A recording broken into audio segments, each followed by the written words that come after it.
Thank you very much. That should be better. Is that all sorted? Let me know if I need to turn the gain up or anything like that.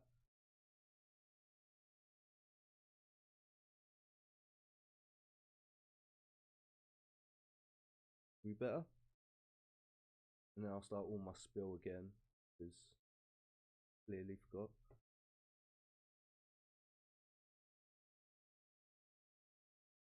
Is this better?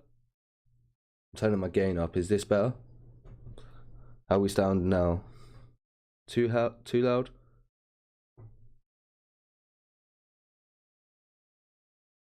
Now it's good, yeah? Okay, yeah, I can easily change it. I've got my box to change my gain and all that just here. So if it does sort of muck up, please let me know. Turn it up a little bit more. Okay. Sounds good, sounds good. Okay. Nice. Oh, hey Light, how are you?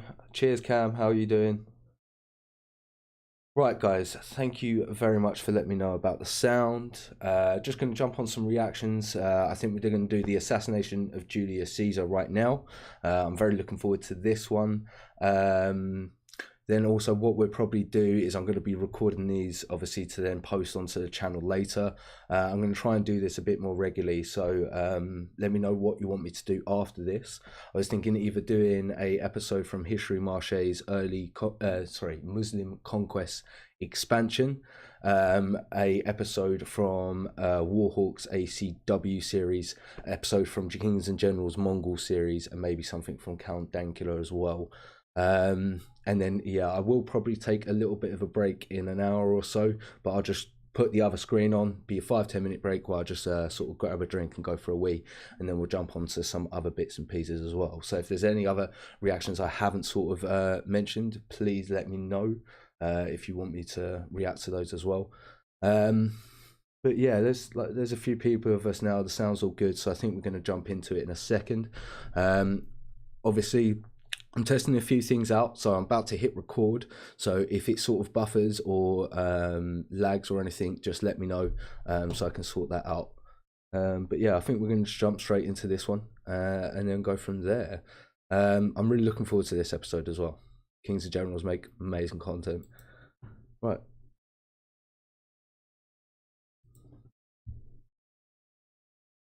Let's see how this goes. I'm going to try and keep an eye on the chat because, again, this is the first sort of time I've done anything live. Is the desktop audio too loud? Damn straight, like.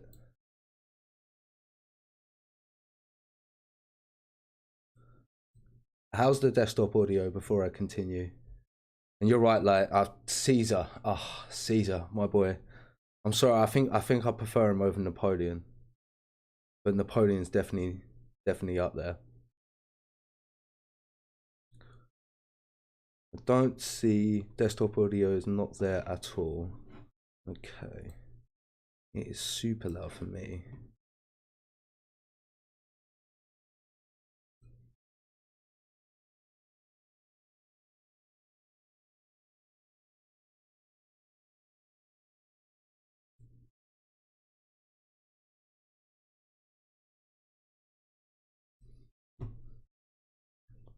Just trying to sort out this desktop audio, so bear with me 2 seconds.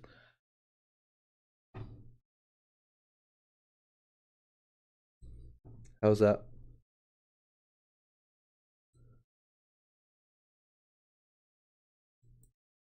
No, it's on mute. I know what it is. Bear with me. I know what it is.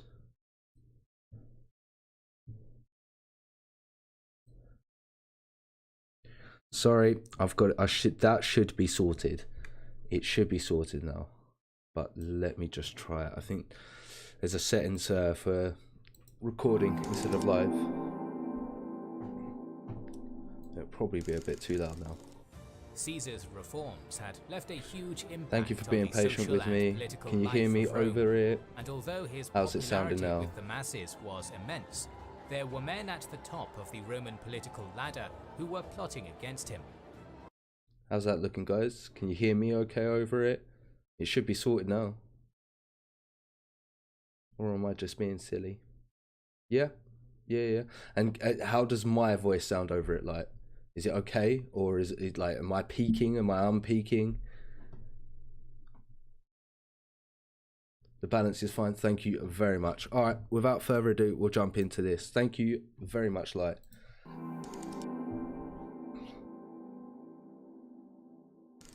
Okay. Political life of Rome, and although his popularity with the masses was immense, there were men at the top of the Roman political ladder who were plotting against him.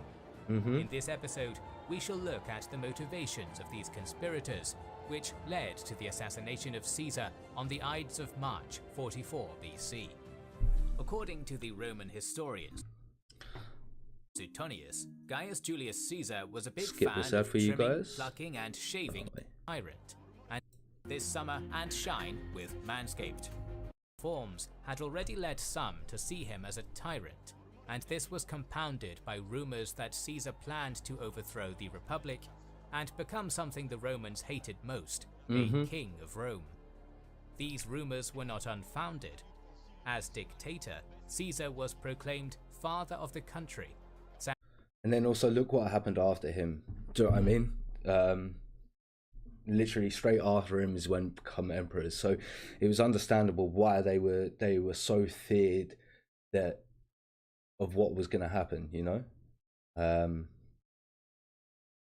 Yeah, of course, they were worried, because in the end what they were feared of happened, so it was sort of justifiable, you know. Sacrifices and games were given in his honor, and his statue was included alongside those of the gods in the procession before the games. He was also given a special chair in the Senate made of ivory and gold, in effect a throne. What? No way. They gave him a throne, basically. That's funny. I don't know, I find that tickles me. Furthermore, Cleopatra had recently arrived in Rome, igniting rumors that Caesar wanted to install a Hellenistic-style monarchy, with himself as king and Cleopatra as queen. Caesar... Again, I'd understand why you sort of why you would come to that sort of conclusion. You'd be worried about that as well. Yeah, Octavian was so much worse. Like at least Caesar was sort of trying to tread the balance of like not looking like he was a dictator, whereas Octavian was just like, oh nah, it's fine, we'll just we'll just become an emperor, you know. Took to wearing triumphal garb, a laurel crown of victory and red boots. I'm gonna rewind it slightly, sorry guys. With himself as king and Cleopatra as queen. Caesar took to wearing triumphal garb, a laurel crown of victory and red boots, and on one occasion didn't stand to greet the senators. The Roman kings of the past had worn red shoes, and they combined with the crown, throne, and perceived disrespect to the Senate to make the rumors look true. Ooh, okay. I was so confused why the red shoes were pointed out there. It sort of didn't hit me, but the fact that the old kings used to wear red shoes makes it just click that obviously it's adding insult to industry, insult to injury to the senators, because obviously that's what they used to do.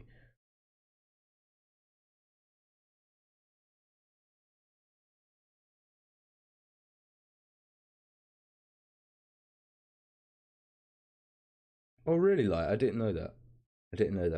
Maybe so clearly I might be educated when we sort of get into some Octavian later on. Obviously from what I've always perceived, which obviously you're saying is mistaken, but from what I perceived and what I sort of understood from it, was Octavian was a lot more sort of open. So yeah, I'm interested to sort of see how I was incorrect there. That's the main thing I like about these, is sort of seeing where I was incorrect, where I sort of got that my thought process from, you know. So that's interesting. Cheers for letting me know that like. A small minority liked the idea. They adorned a statue of Caesar with a crown, and even once hailed him as a king. A plebeian tribune, Marullus, had them imprisoned for that, and in response, Caesar accused Marullus of having orchestrated the events in order to damage his political position, and had the tribune imprisoned. Marullus's office was sacrosanct, so this was seen as proof of Caesar's tyrannical ways and disregard for the Republic. The summit was also proof that what was that? His office was sacrosanct, so this was seen as proof of Caesar's 2 seconds, guys. Being tribune, Marullus had them imprisoned for that, and in response, Caesar accused Marullus of having orchestrated the events in order to damage his political position, and had the tribune imprisoned. Marullus's office was sacrosanct, so this was seen as proof of Caesar's tyrannical ways and disregard for the Republic. The summit was also proof that Caesar did in fact want the title of king, and that he punished Marullus because the tribune had been imprisoning Caesar's supporters. According to Appian, on one occasion, Caesar was watching a ceremony for the Lupercal Games, which included Antony as consul for that year, and the other priests running naked and anointing people. At one point, Wait, what? So Antony and other priests were running naked and anointing people? Antony approached that makes Caesar no sense. with the crown. Some in the crowd groaned at this, others applauded, but Caesar refused the crown. I do remember hearing something about this actually, but I didn't realize Antony was one of the ones who run naked. That's so interesting. Pleasing the majority of people. Again, Antony tried to crown Caesar, and again he refused, drawing huge applause from the crowd. This has often been interpreted as a staged affair to see how the people would react, with Caesar hoping that he would be welcomed as king. But they didn't like it at first, did they? They only liked it when he kept on turning the crown down. Isn't that right?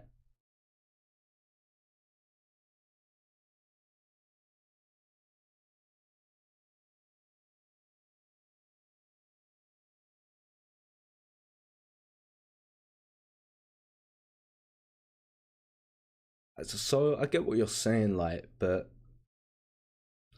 I'd need to like look into the situation a lot more. But again, just calling himself a princeps, I'll probably mispronounce that. But could you not just argue in some kind of way that that again was him just trying to make himself look good? You know, just like Caesar done as well. In that one instance, I need to look into it, but again, I don't know too many of the Roman traditions as well.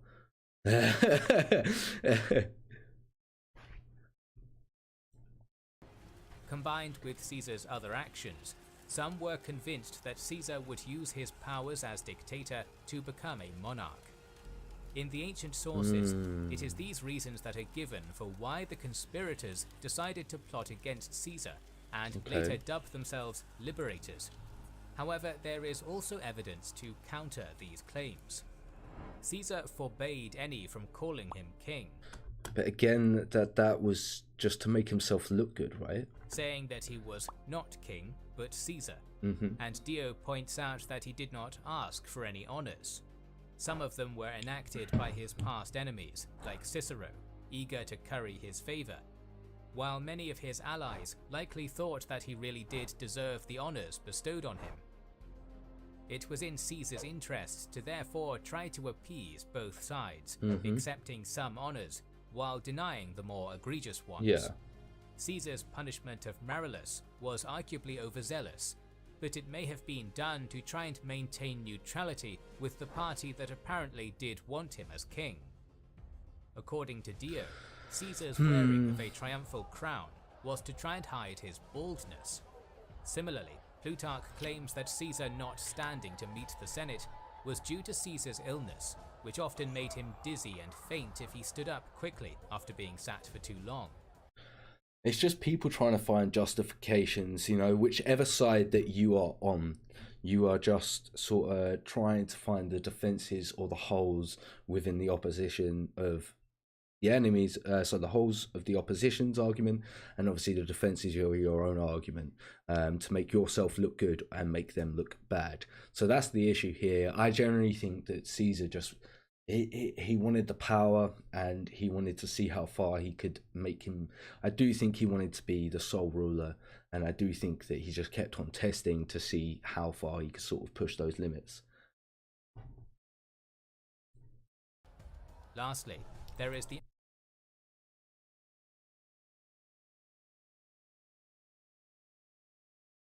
I see. So he sort of, Octavian sort of tried, also followed in Caesar's footsteps, by trying to make himself look not like an emperor. Okay, I'll definitely look into it. Like, I'm interested. Maybe we'll jump onto it after this series. Anecdote of Antony crowning Caesar. When one considers the image of a naked, oiled Antony offering the crown to Caesar, it's harder to see it as a cunning political ploy. In fact, it's arguably much closer to a joke in bad taste, or a charade to amuse the masses. Finally, one must all I think it was. I definitely think that he sort of tried to he staged that event. Also consider the question of why Caesar would have wanted to be king. As Plutarch and Dio both point out, he effectively had all the power of a king, so why also have a title that carried such heavy political baggage in Rome? It's hard to think that Caesar would not have known how foolhardy such an idea was. I think because in history and to have your name remembered, you want the highest acclaim you can get, and that's what he was after. He was always after that highest acclaim. What's going to make Caesar's name be put through the history books? And that's what a lot of these historian figures think about, and that's why they sort of have their motivation to do what they want to do, is to be basically remembered. And that's why I think they're so interesting, because what lengths are these people willing to go to just to have their name remembered? How far are they willing to go? And again, Caesar was an interesting one, because he was always trying to toe that line. He was willing to do that bad stuff, but he wanted to be perceived as the good guy. And it was a very interesting sort of line he stood. That's why I enjoyed it so much. Some modern historians have suggested that the conspirators' idea that they were saving the Republic was mere propaganda, and that many were motivated by more personal factors. In total, there were 60 conspirators, all senators. We know the names of 20, but only 12 are described in enough detail in the sources for their personal motives to be assumed. Marcus Junius Brutus had fought with Pompey and was spared after Pharsalus. Welcomed by Caesar, he was appointed governor of Cisalpine Gaul. Brutus's mother was a lover of Caesar, and the two men were close. False but still humiliating rumors circulated that he was Caesar's bastard, and even that his mother had prostituted his half-sister to Caesar. Okay, yeah, that's gonna pay you off. That's gonna pay you off. If there's rumors that your mum had prostituted your half-sister to Caesar, yeah, that's gonna pay you off. Holy. Ancient and modern historians have claimed that they were likely a key motivator for him. However, Brutus was a supposed descendant of the semi-legendary Brutus who had ousted the last king of Rome, so many insisted that he be the one to take action against Caesar's kingship. He was the conspirator who had the most genuinely idealistic motive to assassinate Caesar. An experienced general with a solid military career, Gaius Cassius Longinus was also forgiven by Caesar in the aftermath of the Battle of Pharsalus. He became a legate, so forgiven from the same battle as well. In Caesar's army in Egypt, but refused to fight against Pompeians. Nevertheless, he was earmarked by Caesar to be governor of Syria. However, Caesar had hampered his career a few times, preventing him from becoming edile and postponing his consulship. Again, so that's going to pee you off. Though he was made legate, Cassius probably deserved a higher command based on his experience. It's apparent that Caesar never really trusted him, and he was right not to. Cassius had plotted to kill Caesar from as early as 47 BC, and genuinely hated Caesar. Really? Okay. So surely he should have been the main suspect of the conspiracy then, surely.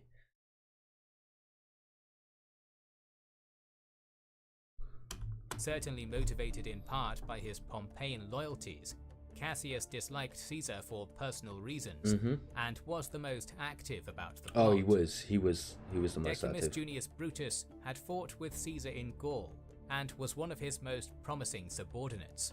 Oh, really? He was made praetor by Caesar, and was set to be the governor of Cisalpine Gaul after Marcus Brutus's term. Caesar loved Decimus, as shown in Caesar's will that named him as a second-degree heir, a fact unknown to Decimus.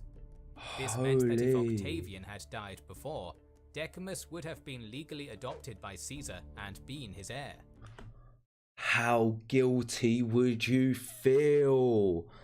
How guilty would you feel when you found out, when the will comes out and you find out that information and you was helpful in the conspiracy to kill him? Oh my God, that guilt would eat me alive. That guilt would eat me alive for sure. His motivation is incredibly difficult to ascertain, the best argument usually coming down to pure greed for power. Another veteran of the Gallic Wars, Gaius Trebonius, was one of Caesar's most reliable legates. Oh, sorry. I'm going to have to go back a second. I was still blown away from that. To pure greed for power. Another veteran of the Gallic Wars, Gaius Trebonius, was one of Caesar's most reliable legates. Caesar had appointed him as urban praetor, then governor of Hispania Ulteria, and finally consul in 45 BC.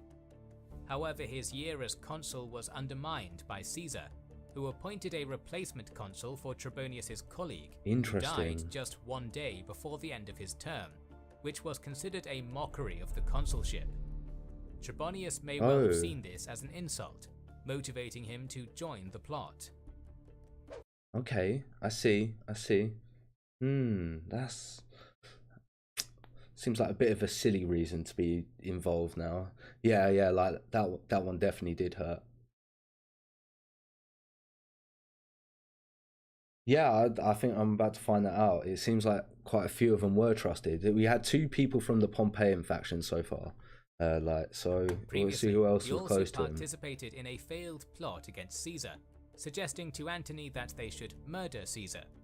The latter rejected the offer, and the plot had not developed any further. Oh my God, no way. As if Antony didn't rat him out as well, like, in the first place. One of Caesar's strongest supporters, Tillius Cimber, was rewarded for his loyalty with the governorship of Bithynia and Pontus. However, he was deeply annoyed that Caesar did not recall his brother, Publius, who was exiled for unknown reasons, possibly leading to his involvement.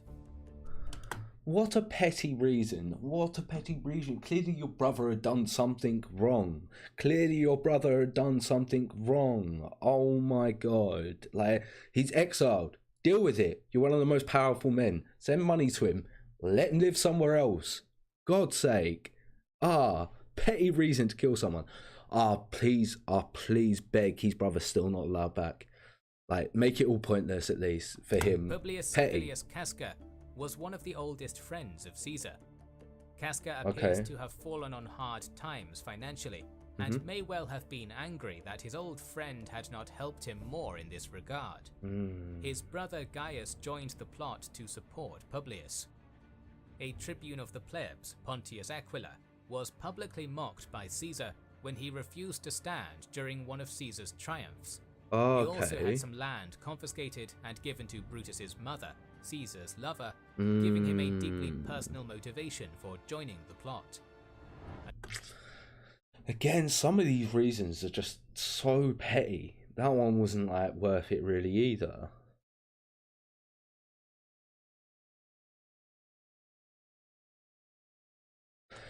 Yeah, you're not right. Not wrong. Like, it is just dealing with murdering another person. It is all just petty reasons. Another man crazy. who was Caesar's legate in the Gallic Wars, Servius Sulpicius Galba, was a thrifty man. He had guaranteed a loan of Pompey's, and when Pompey's land was confiscated, he inherited the debt. Galba was annoyed and had complained to Caesar, who promptly paid the debt himself. Another debt later emerged from these same circumstances, which Caesar was less willing to help with, much to Galba's outrage. What do you mean to your outrage? What do you mean to your outrage? Sorry. What do you mean to your outrage? Like, at the end of the day, he covered your first... Oh, look, that went well. I'm trying to turn my phone on silent for you guys. There you go, it's on silent. Like I was saying, he paid off your first debt. So why are you getting annoyed that he wasn't willing to pay off the second one? Petty. So goddamn petty.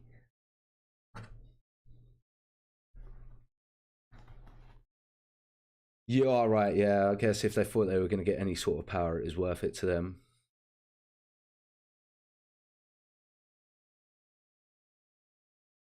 Yeah, that was the thing I noticed throughout the whole sort of Gallic War series and the Civil War series, like, was the fact that he rewarded them and was forgiving for so many things, and yet they still treated him like this. It is just sad. Like I keep saying, I don't think Caesar was the best guy in the world. I think he did make some mistakes and there was atrocities that he's done, but I definitely think that he was a lot more forgiving than a lot of other people and a lot of other historical figures out there. And it was just so interesting to see how all that leniency got him to a certain point, but it still was a reason to his downfall and, to his downfall, which was just so interesting. There were also rumors that Caesar may have been sleeping with his wife. Quintus Ligarius says that Caesar... Okay, if he was sleeping with his wife, then yeah, I get why you would want to kill someone there. May have been sleeping with his wife. Quintus Ligarius's life was spared by Caesar after the Battle of Thapsus, but he was later put on trial for apparently conspiring with Juba of Numidia and threatened with exile. Okay. Cicero defended him, and Caesar pardoned him. Nevertheless, he had been deeply depressed at the idea of being exiled. Furthermore, Caesar had executed a relative of his for taking up arms against Caesar, despite already having been pardoned. These reasons... Oh my god. Oh my god. So Caesar pardoned you, alright, after you planning to kill him, and then, okay, he didn't pardon your friend, your brother, the second time, but he pardoned him the first time. What do you expect? What do you expect Caesar to do? He gave you a chance. He can't do it a second time because then he looks weak. Like, what do you expect? Oh my god, this is actually really frustrating. This is really winding me up, because I bet you himself, when he saw all of these faces, like when he turned around or whenever he saw these people stab him, I bet you every single one he looked at him and was like, all I done for you and this is what you do for me. Or I'm getting so angry. Or I am actually getting angry at the thought process of what my mind would be going through if I was in that situation, if I was in Julius's situation. Oh my god. With Brutus likely brought him into the conspiracy. Another Caesarian legate, Lucius Minucius Basileus, who served in the Gallic Wars, was made praetor in 45 BC, but instead of being given a province afterwards, was given a huge sum of money. This apparently deeply insulted him, motivating him to join the conspirators. I don't want to pause it anymore. I'm getting so frustrated. Who seemed to have joined the plot purely out of devotion to his close friend Brutus. Little to nothing is known of the other 8 named conspirators. In all likelihood, some really did believe that they were ridding Rome of a tyrant, as they would later claim. However, modern historians are also right to suggest that it's equally likely that a good many of them were involved either based on personal grudges or wanting to be a part of the creation of the new order. The sources vary on precisely who was the instigator, but Cassius and Brutus were the ringleaders, the former doing much of the recruiting, with the latter being more of a figurehead, his name and reputation crucial in convincing many others to join. Gradually they convinced the 58 other conspirators to join the plot. Oh, wow. The conspirators did consider one of the most influential senators, Cicero, but concluded that he would not commit, or would simply slow things down. At first, it was proposed that they kill Caesar, Antony and Lepidus. The latter They wanted to kill all three. Interesting. two were the next most powerful Caesarians, so killing them would effectively remove all the faction's significant leadership. Brutus, however, opposed this. He argued that this was to be a surgical removal of a tyrant, not a widespread political purge. The other conspirators relented. Caesar would soon be leaving on his Parthian campaign, where, surrounded by soldiers, he would be untouchable, so they had to strike while he was in Rome. When Caesar Man, they really wanted to get it done quick, didn't they? announced a Senate meeting on the Ides of March, just 4 days before he was scheduled to leave, the conspirators decided that this would be the perfect opportunity. Caesar would be separated from his entourage. The conspirators could all be in the same place without raising suspicion, and they were confident that, when the attack began, other senators would quickly come to help them. So they were thinking that the oh wow, it shows you. Do you know what, that sort of reminds me of mob mentality. If they see 50 of us doing it, then they're all gonna come help us. So they sort of were hoping on mob mentality there. That's where I sort of see that going. So that's sort of really interesting. Gladiators were scheduled to fight in the theatre adjacent to the Senate chamber the day of the meeting, and this would give the conspirators the perfect excuse to have armed soldiers nearby, as Decimus Brutus owned many gladiators. The night before the session, Caesar invited Lepidus and Decimus to his house for dinner. They talked long into the night, and eventually the philosophical question was asked, what is the best way to die? To which Caesar responded without hesitation that a sudden death was best. Throughout the night, Caesar's wife, Calpurnia, is said to have had dreams of Caesar's death, and in the morning, when Caesar was making his sacrifices, they were all foreboding. A superstitious man, Caesar decided to cancel the meeting, sending Antony to dismiss the Senate. Caesar had also been drinking late the previous night, and a hangover might have been influencing his decision. When the conspirators heard of this, they sent Decimus to convince Caesar to come to the Senate. Decimus told Caesar that the Senate would be insulted. I didn't realize that he was drunk at the same time. Didn't realize that at all. Unless he dismissed them in person, and Caesar relented, trusting his friend's judgment. Meanwhile, word of the conspiracy had started to leak. A friend of Caesar's had heard of the plot and didn't know the details. He immediately ran to Caesar's house to warn him, but finding Caesar had already left for the Senate, that's so unfortunate that he got there late. Decided to wait at his house. He didn't go after him either. Oh no. Another friend would also find out about it that same day and ran to the theatre of Pompey to try and warn Caesar, but would arrive too late. Lastly, as Caesar was making his way to the theatre, someone slipped him a message. Surrounded by crowds of supporters and constantly having messages passed to him, Caesar slipped it into his robes without reading it. Oh no, how unfortunate. There were so many opportunities that he might have been able to actually get out of it. But he was also hungover. Oh no. Later found on his body, it was a warning of the upcoming assassination. No way. When Caesar arrived at the theatre, Antony, the conspirators and the other senators were all there. The conspirators were acting casual, despite the daggers hidden under their togas, but they were secretly nervous. A man approached Casca and said, "Brutus has told me everything," which shocked Casca, before he realized that the man was referring to his intention to run for Edile. Another senator. What's edile? Like, let me know what edile is. Yeah, it's a real shame that it wasn't to be. I really wish, yeah, I really wish fate had have intervened, but it wasn't going to be the case, was it? Senator approached Caesar, talking to him in hushed tones. The conspirators grew anxious, Brutus subtly signaling that they were to kill themselves rather than be captured, before it became clear that the senator had simply been petitioning Caesar on another matter. Oh. Despite more bad sacrifices, Caesar was convinced to go ahead with the meeting and entered the chambers. The senators followed, but Antony was quickly pulled aside by Trebonius. Okay. Caesar, a veteran with 35 years of experience, was in good shape despite his age. Antony was known as a hedonist, and he was also a veteran of 10 years, strong, quick to anger, and an incredible soldier.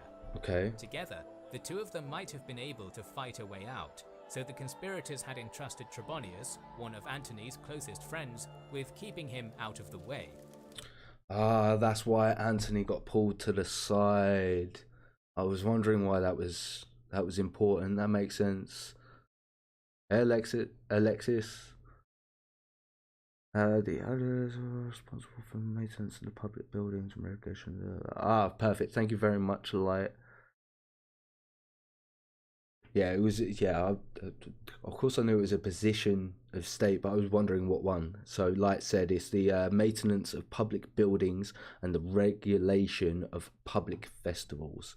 So that's quite interesting. I'm not going to say what it was again because I'm going to butcher the pronunciation. Caesar was seated at the front of the Senate under a statue of Pompey.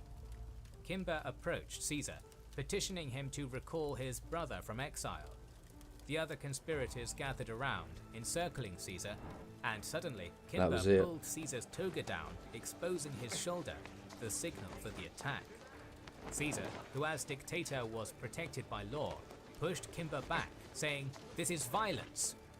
Casca, Caesar's childhood friend, then attacked the seated Caesar, but missed, only cutting his shoulder. Caesar grabbed Casca's hand, shouting, "Casca, what are you doing?" While Casca he's panicking. Simultaneously shouted, "Brother, help me!" Caesar was able to rise and violently throw Casca away from him, but by the time he did, Casca's brother Servilius had attacked, stabbing him in the side. Caesar continued to fight back, but was attacked from all directions, Cassius slashing his face, Vocolianus stabbing him in the back, and Decimus slicing his thigh. Still, Caesar fought back as much as he could.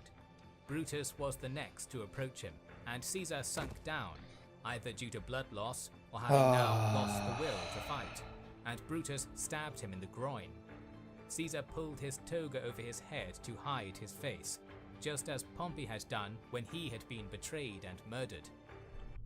Oh, wow. Wow.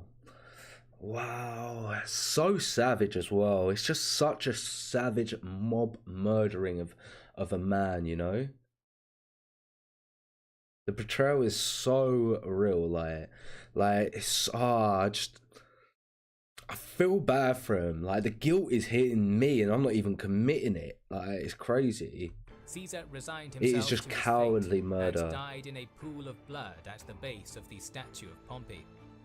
Suggestions that his last words were either "and you, Brutus," or "and you, my son," are largely disproven by the ancient sources.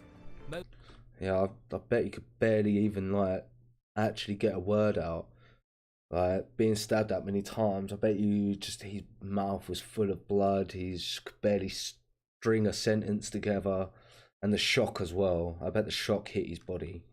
Most simply saying he groaned in pain.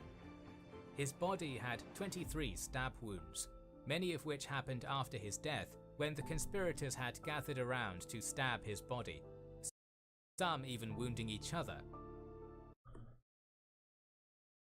Now that's just sadistic. So it's kind of sadistic stabbing him after he was dead, But wounding each other just made it even more sadistic, like super sadistic, like mob mentality, man. Like, it's crazy how human beings can go from one state to the other, just when something kicks off like that. Yeah, it's just that's so interesting. Only the 6 mentioned senators stabbed him while he was alive, which means that less than 1% of the Senate had actually taken part in the assassination.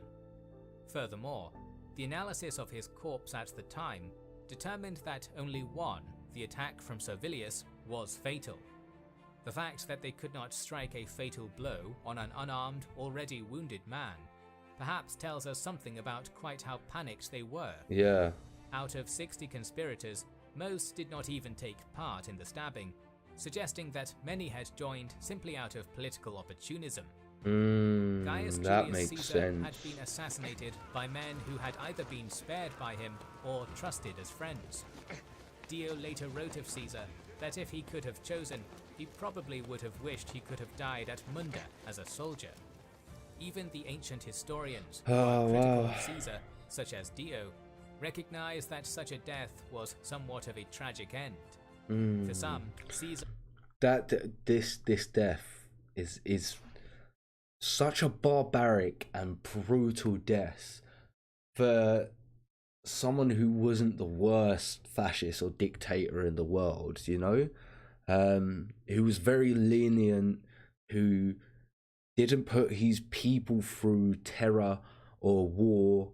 Well, no, he did put them through war, that's a mistake, but didn't sort of rule by terror, or the people didn't fear him, you know, and yet he was still murdered in such a brutal way. Caesar was a warmongering tyrant, driven by a lust for personal glory. To others, Caesar was... Okay, that does also make sense. Yeah, like, yeah. To be able to say that you were one of the people who stabbed Caesar is probably one of the reasons why you've done it after he's dead. That would make sense. It's still sadistic though, because even doing that is sadistic in my eyes, I think. Tyrant, driven by a lust for personal glory. To others, Caesar was a leader who tried to fix a system that was clearly broken and was killed before that goal could be reached. So I think it's a mixture of both those things, right? Because I wouldn't necessarily say warmongering. He did create wars and he did go to a lot of wars, but I would say that he was a kind of tyrant for personal glory, but he was also a good leader to his people, and he did want to fix the system, but he thought he could only do that himself. And that's where I think the issue sort of come from, that he sort of took so much power into his own hands, because he also wanted that personal glory, which also driven him. So even though he wanted to help his people, he wanted to do it for the personal glory as well. System that was clearly broken and was killed before that goal could be reached. Some see Caesar as a combination of both, or something in between. Yeah, there you go. I think you guys know where I stand. What all can agree on, however, is that Caesar changed the world. That By he did. accident or design, his actions ultimately led to the rise of the Roman Empire, and all the effects, good and bad, that would bring. Two of the most interesting things that Caesar has left us today are two questions. Okay. Did Caesar make the world a better place? And what would have happened if he had survived? Two very, very important questions, and I want to know what you guys think on both of those. We're planning to cover the civil wars in the aftermath of Caesar's assassination in the near future. Okay. So make sure you are subscribed and have pressed the bell button to see them. And you know I'm subscribed and I've got that bell button. If you haven't already, make sure that you do head over to their page and also like, comment and subscribe. Yeah, I really enjoyed that one. That was really, really, really good. That was enjoyable. It's so interesting to see Caesar. I think he's such an interesting figure within the Roman Empire and the Roman Empire in general. Yeah. So good. We'll either do another one of these, or we're going to jump onto either, I think we're going to do this one, the Battle of Sab River, and then maybe the Battle of Talus after that. I'm not too sure. Let me know what you think in the comments. But yeah, I enjoyed that reaction there, guys. What do you guys think of it?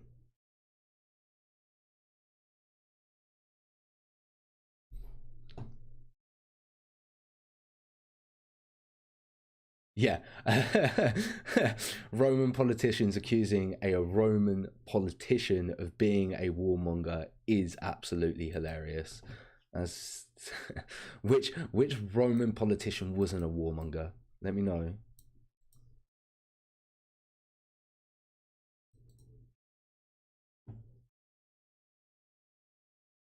Yeah, I am going to continue the series on the post-Civil War. I'm going to continue with this. But obviously I'm doing some YouTube reactions as well, so I'm recording these to go onto my main channel.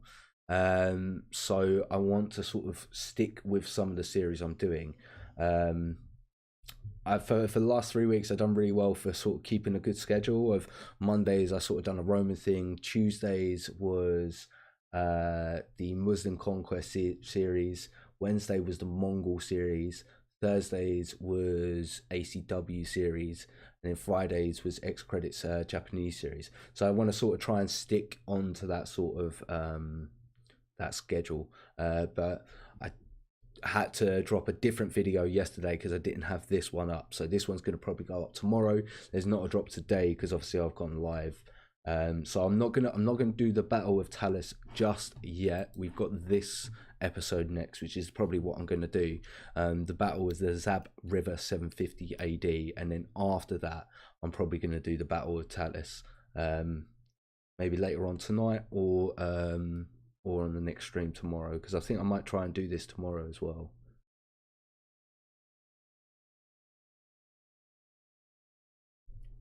Yeah, so I know that the Kings and Generals Julius Caesar series isn't finished. That's why I'm sort of trying to do sort of like one series a day per day every week, if you get what I'm sort of saying.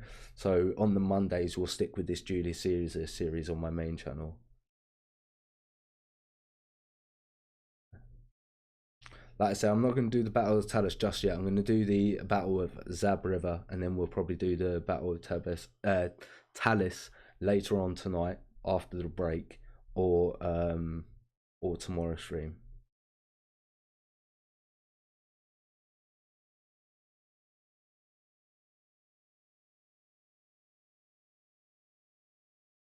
So more importantly, the Zab and the rise of the journey marks the end of the Muslim conquest. Interesting. Interesting. It seems like it's episode 3 in this series, so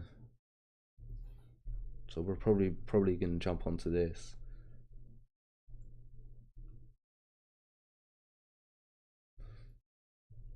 Yeah. Right. Just going to jump straight into this one, guys.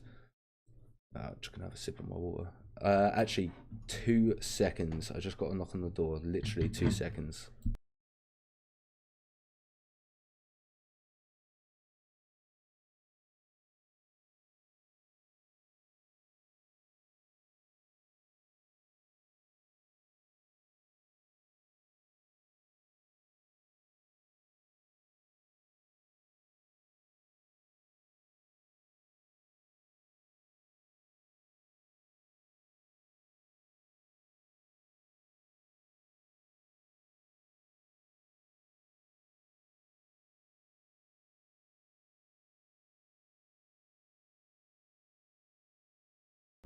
Perfect. Thank you very much for waiting, guys. Right.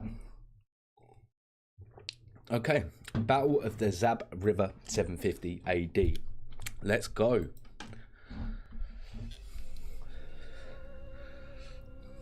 Like I said, let me know if the audio is there, if there's any issues with the audio. Ugh.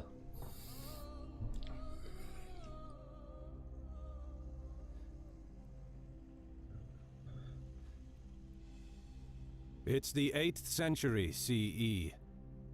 The Umayyad Caliphate had ruled over a vast empire for almost 100 years. Okay. It was the second major caliphate that was established after the death of the Prophet Muhammad. At the height of its power, the Umayyad Caliphate was the 7th largest empire in history, expanding its territories to almost every corner of the known world. But the final years of the Caliphate's history were marked by constant turmoil and internal strife. And now, a new dynasty is rising in the east. Interesting. If you like the maps we create on our channel, make sure to check out Daniel Hazenbo's class called Fantasy Cities in Photoshop on Skillshare. In the Umayyad Caliphate, between the Arab rulers, keep learning. See you on Skillshare. Ethnic tensions were brewing for decades within the Umayyad Caliphate, between the Arab ruling elite and the largely non-Arab inhabitants of the empire, who resented the discrimination they were being subjected to by the Umayyad aristocracy. I see. So that's the issue with a lot of empires, is once they sort of start getting other people under their control, other ethnicities, sort of turmoil sort of starts to erupt, sort of trying to manage all of these people within your sort of empire. So yeah, I understand why it starts sort of causing some issues. As second-class citizens, the non-Arabs were excluded from high-ranking positions within the administration and barred from serving in the officer corps within the army, often forced to pay the jizya tax. But again, I think a lot of empires had that sort of rule, didn't they?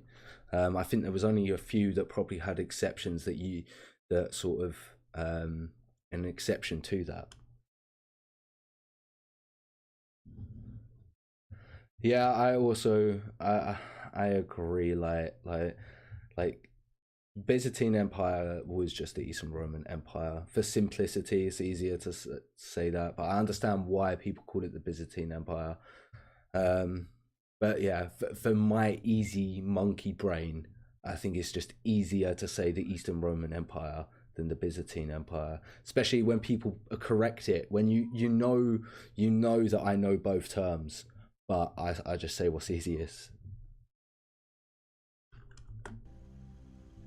These tensions would soon culminate with the Great Berber Revolt in 739, marking the first secession from the Caliphate, when most of Western Maghreb was torn forever from the Umayyads. The secession of the Berbers reverberated throughout the Caliphate, acting as the catalyst for further developments that were about to unfold. On February 6, 743, Caliph Hisham died and was succeeded by his nephew, Al-Walid II. However, Al-Walid's succession was not well received by several members of the Umayyad aristocracy, and there was also discontent around the empire, since the new caliph had the reputation of being interested more in earthly pleasures than in religion or ruling the state. I can imagine that was also interesting, sort of over time, seeing that some of the leaders wasn't as as interested in the religion side of things, and more as sort of conquest and other sort of materialistic things sort of become a priority to them. It wasn't long before a contender to the throne rose up in open rebellion. In April 744, Yazid III entered Damascus, seized the town, and proclaimed himself caliph. At that point... And what? Forcing the other guy out? Was it that easy? Most of Al-Walid's followers abandoned him, and he was eventually hunted down and killed. Wait, what? Wait, what? No way. That's so unfortunate. Hunted down and killed. Unfortunately, Yazid's reign didn't last long, with the new caliph dying just 6 months later, which further destabilized the realm and created a power vacuum that would accelerate the chaos within. And that's always the biggest problem with an empire, I think, is having a power vacuum. That could be one of the biggest catalysts and reason for the fall of an empire, is a power vacuum. People fighting over trying to get what they can, get a piece of the pie, you know? It was at this point that one of the protagonists of this period rose up and made his bid for the throne. His name was Marwan and would become known to history as Marwan II. Having previously served as governor of Armenia and Azerbaijan, Marwan oversaw numerous campaigns against the Byzantines and the Khazars on the Caliphate's northwestern frontiers. With his experienced and veteran army, Marwan marched into Syria, and after defeating another contender in battle, he entered Damascus peacefully in December 744. Okay, so he's now the new It took another 2 years, with numerous sieges and battles in Syria, to completely pacify the region. Okay, so it took him a while, and he's getting it a bit more stable now, so that's interesting. But while Marwan was busy quelling revolts in Syria, both Egypt and Iraq rose up against his rule. The Caliph was forced to dispatch a large army to Egypt and successfully quelled the revolt there. See what I mean? Like, so many regions of the empire are rebelling, so you're having to spend time and resources to quash these. It's just time and resources, which puts a strain on the government's power. And especially if another state comes in at one of these points and starts putting pressure on you, and you're having to deal with revolts, then also an outside pressure, your empire's nearly pretty much might as well be gone.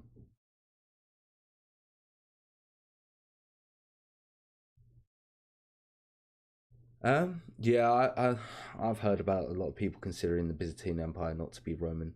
Yeah, the thing with it is, I'd like to say that it is an Eastern Roman Empire, but I'd have to like look more into it and find the actual argument points to make that argument and that debate properly. But yeah, I definitely need to look into it more. But I would consider it as the Eastern Roman Empire. And if you want to make it simplest, the Byzantine Empire. So they were discriminated even though they were Muslims, but were not Arabs. Oh, I see. Because they converted to Islam. Is that correct? But they're not Arabs, or am I now just getting confused?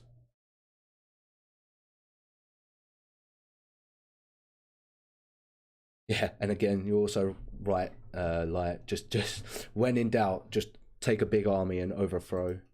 Bigger army, bigger diplomacy. He then rushed east, mobilizing his troops in Syria to intercept the rebel army at Al-Ghaz in late summer 746, successfully killing the rebel leader and forcing the remnants of his army to abandon Upper Mesopotamia. Okay.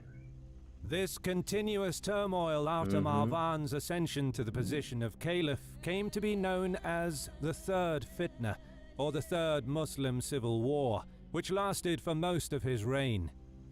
Okay. But just as Marwan was trying to consolidate his position in Syria and Mesopotamia, another flag of rebellion was raised in the east. It was the Abbasids from the northeastern province of Khorasan. This man really had to deal with a lot, and all of these provinces just rising up against him. Okay, so yeah, they converted to Islam, but was still discriminated. Okay, but they still had to pay the So they converted to Islam, but they still had to pay the jizya tax. I thought from the original sort of videos I saw, I thought it was either you convert to Islam or you pay the jizya tax. I didn't realize and so they're now basically saying now they have to do both. Is that correct? Because yeah, I'd understand why you would definitely get annoyed at that if that's the case. The Abbasids were an Arabic dynasty, descended from one of the youngest uncles of Muhammad. They claimed to be the true successors of the Prophet by virtue of their closer bloodline to him. Their revolution, however, was far from spontaneous. Instead, it was an outcome of decades-long planning and preparation. Oh, they did. They were smart. They knew what they were doing. They were just waiting for the right time, and they think it's now. Interesting. Abbasid missions ushered a campaign of proselytism that lasted for decades. They sought to gather support behind a member of the house of the Prophet who shall be pleasing to everyone, but being especially careful not to make explicit mention of the Abbasids. Okay. Both Arabs and non-Arabs flocked to their banner, although it is thought that because of ethnic tensions created by Umayyad policies, the non-Arab followers of the Abbasids played a major role, as the discontentment was especially prominent among the Iranian peoples in the eastern parts of the Caliphate. Okay, that makes sense. The harsh measures adopted by the Umayyads in repressing Iranian customs and culture was a point of friction that ultimately created the spark of insurrection, and the Abbasids used this in their carefully thought-out plans for a revolution to create a common rallying cry for all anti-Umayyad elements within the Caliphate. So that makes sense. Just waiting that time and using that resentment, building it up, and then focusing in it and pointing it in the right direction. It's a smart choice, for sure.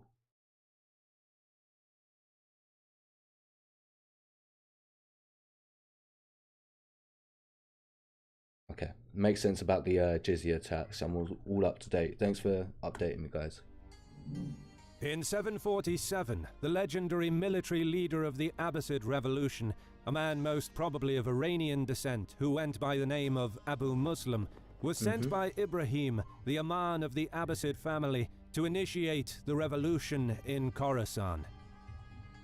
On June 9th of the same year, Abu Muslim raised the black standard of the Abbasids that was chosen as a direct rebuke to the white banner of the Umayyads. The revolution had begun.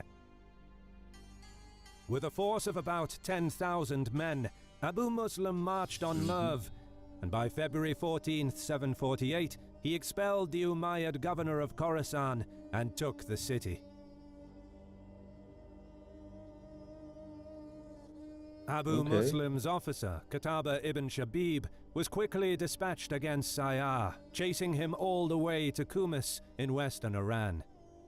Qutbah was soon intercepted by an Umayyad force of 10,000 men at Gorgan, which he quickly defeated. Meanwhile, Sayyar was able to regroup and was reinforced by the Caliph at Ray, but he was again defeated. The Umayyad commander died while trying to reach the city of Hamadan, while being pursued by the undefeated Abbasid commander. Wow. Qutbah's victories Another undefeated commander. Continue, and in March of 749 he was able to defeat another, even larger Umayyad force of around 50,000 men at Isfahan. Nahavand remained as the last bastion of the Umayyads in the eastern part of the empire. Remnants of their defeated armies joined those already garrisoned in the city, but after Qutbah defeated yet another Umayyad relief contingent from Syria, resistance collapsed in the region. Yeah, I think at that point, if you were within that region, you would just give up. You would just, there's no point of fighting this anymore. Like, we don't have the resources, the manpower to deal with this threat. At the same time, Abu Muslim was being busy consolidating Abbasid grip on power in the eastern side of Khorasan, wiping out any opposition and pacifying any rebel elements that remained. After almost 9 decades, Umayyad rule in Khorasan was over. The victorious Abbasids were now free to advance onto Mesopotamia. Their objective was the city of Kufa, which was the epicenter of the Abbasid revolution in the area. In August 749, another Umayyad commander attempted to stop the forces of Qutbah before they could reach Kufa. Oh, so they didn't stop trying to delay them and putting them off at least. But the cunning and charismatic Abbasid general remained one step ahead. Qutbah launched a nighttime attack against the Umayyads while they were unprepared, and his army was once more victorious. Unfortunately for the Abbasids, one of their few losses was the brave and charismatic Qutbah himself. Okay. As the vestiges of the defeat... Ah, he died himself. Took me a second to process that. Oh, the commander who actually done all the main feats and led the army died himself. Shit. Umayyads were besieged within Wasit. Abu Muslim led his army across the Euphrates and took Kufa.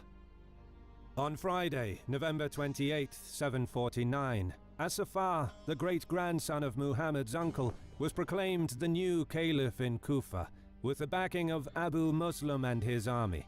Okay. The new caliph, aiming to cement Abbasid rule, appointed members of his own family to command the armies of the revolution. Thus, his brother, Abdullah ibn Ali, was given the supreme command of Abu Muslim's army, even though the actual command was still in the hands of Abu Muslim.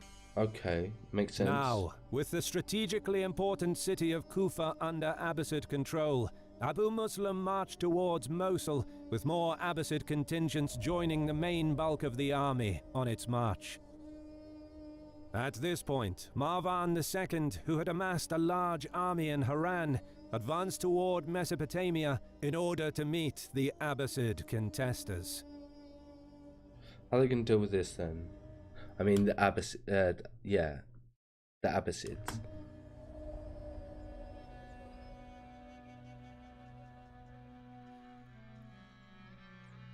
The exact numbers of both sides are uncertain, but the Umayyad army under Marwan is thought to have been around 120,000 men strong. Okay. On the other hand, the Abbasid army under Abu Muslim was...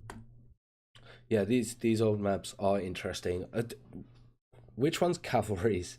Is it the things at the front? Are they cavalry, or are they spearmen? What are these guys? Anyone know? Anyone know what these guys at the front are? Significantly smaller, and would not have exceeded 35,000 to 40,000 men. Despite the numerical disparity between the two forces, Abu Muslim's army was highly motivated, with pristine morale and battle-hardened due to their repeated victories, while the Umayyad army's support for Marwan was lukewarm and their morale was damaged. Yeah, I want the rectangles back as well, like. It was a cold morning on January 25th, 750, when the two armies finally met on the eastern bank of the Greater Zarb River. The soldiers of both armies turned towards Mecca, lifting their hands in prayer. When the morning prayer was finished, the battle drums of both sides started thumping. The outcome of this clash would decide who... Okay, so I'm terrible pronouncing. The guys on the left, the guys in green in the front are cavalry, whereas the guys in yellow, the guys in the front are spearmen. Would be the ruler of the Islamic world. On a muster call, both armies fell into compact battle arrays. Cavalry first, then the infantry with archers and pikemen. To the one side flew the white banners of the Umayyad dynasty. To the other one, the black banners of the Abbasids. The Abbasid commander knew that in order to have any chance of prevailing against the overwhelming force of his enemy, his army needed to rely on steadfastness, discipline, determination, and tactics. While the Umayyad Caliph's battle plan relied heavily on the sheer and brute force of his massive army and the renowned strength and momentum of his cavalry. On a signal, hostilities were initiated by the skirmishers of both armies. Thousands of arrows were unleashed, with each side probing for weaknesses and testing the resilience of their adversaries. Soon, the hail of arrows subsided, and the archers retreated behind their respective main lines. An eerie silence fell over the field of battle, interrupted only by the sound of flapping banners and the occasional clanging of spears and shields. The moments before a fight must be so terrifying, absolutely petrifying. These were real men. Abu Muslim's infantry then advanced slightly, presenting a solid line of spears to their Umayyad adversaries. trying to provoke them into action. All of a sudden, Marvan unsheathed his sword and cried out, "To God we belong! To him we shall return!"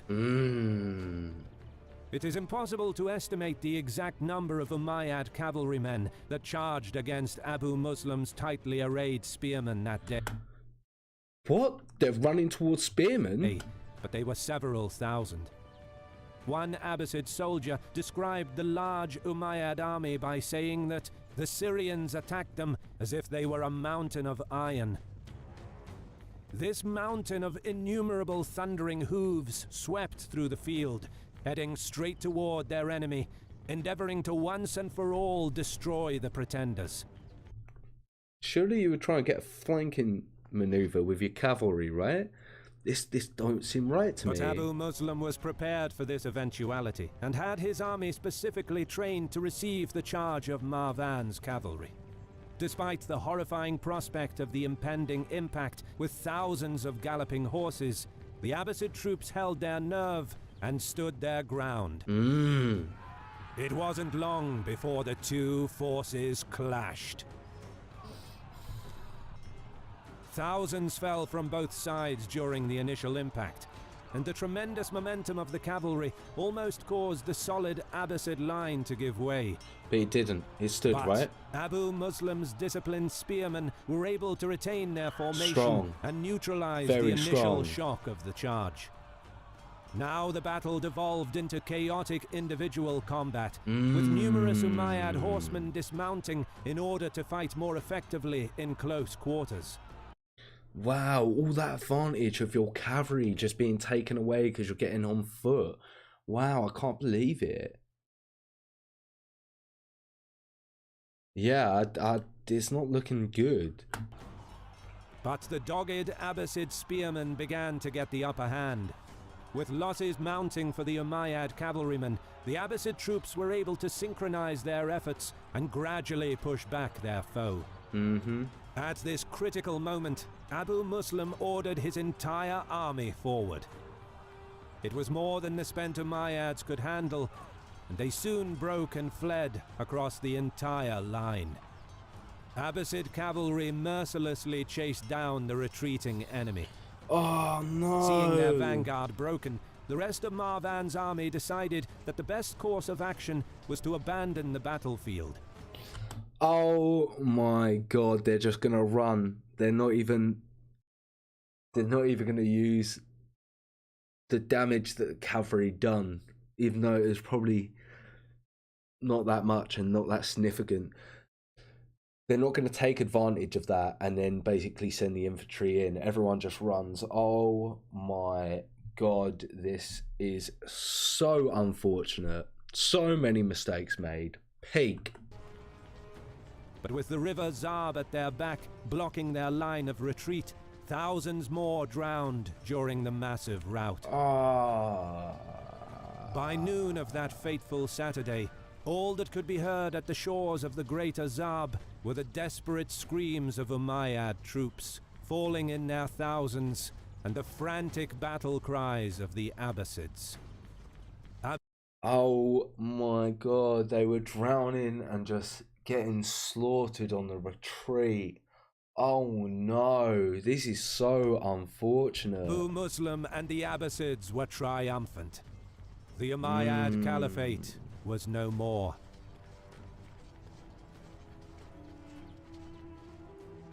And I guess that was it for that bit. Marwan managed to survive the carnage of the battle by fleeing to Syria and then to Egypt. But he was chased down, captured, and eventually executed. Marwan's death signaled the end of the Umayyads, and the victorious Abbasids proceeded to eradicate almost the entire Umayyad dynasty. Eradicated the dynasty. By April, Damascus fell, which effectively put an end to Syrian domination of the Muslim world. Abul Abbas Asafar became the first caliph of the Abbasid Caliphate, and the ruthless and charismatic Abu Muslim, who spearheaded the new regime, made sure that power shifted away from Syria and to the east by setting up the capital at the city of Kufa. Okay. This signaled the dawn of the Abbasids, which ushered a new age of cultural and scientific blossoming in the Islamic world that would last for centuries to come. All very interesting. Special thanks to our friend Hawk S. Bellum for collaborating with us on this video. He also makes very, very interesting. I'd like to know a bit more about that age within the sort of Muslim empire, and I very much enjoyed that reaction. If you haven't already, head over to History of Mars Age page, links in that description box down below. Yeah, I really enjoyed that one as well. Yeah, I'm interested to know what the Abbasid era for the Muslim sort of empire, what the actual cultural differences and things like that were. So I'd definitely like to see sort of some videos in regards to that.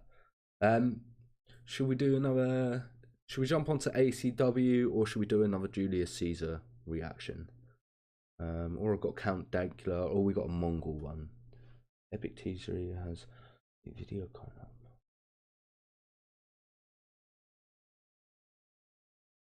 Oh, interesting, like, thank you for letting me know. Yeah, when that Epic History TV's Golden Islamic, so the Islamic Golden Age video drops, I'll definitely drop that, give that a reaction as well.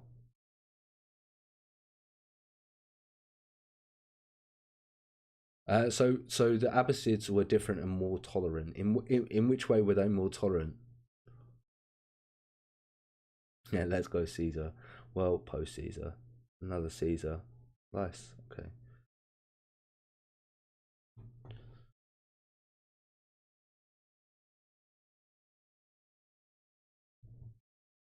Nice. All right. Yeah, we'll do another Caesar, and then I'll start. I'll probably take a 10-15 minutes break after Caesar, and then we'll jump on and do Battle of Talus after that, I think. But yeah, we'll jump on another Caesar. Just give me 2 seconds. Need to hydrate.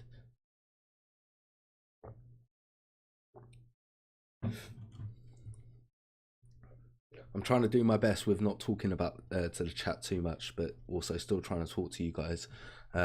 If there's any sort of improvements on the sort of recording or anything like that, please let me know if I'm making any mistakes. I don't think this has gone too bad for a first stream though.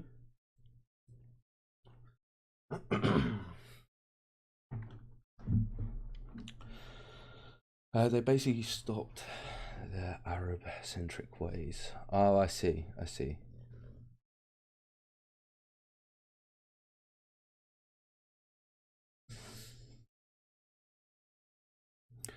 Okay, Octavian, Anthony, and Lepididus. I'm terrible at pronouncing these latter names. Okay, right, yeah, I guess we'll jump straight into this one. So, what happened in Rome after Caesar's assassination? Let's go.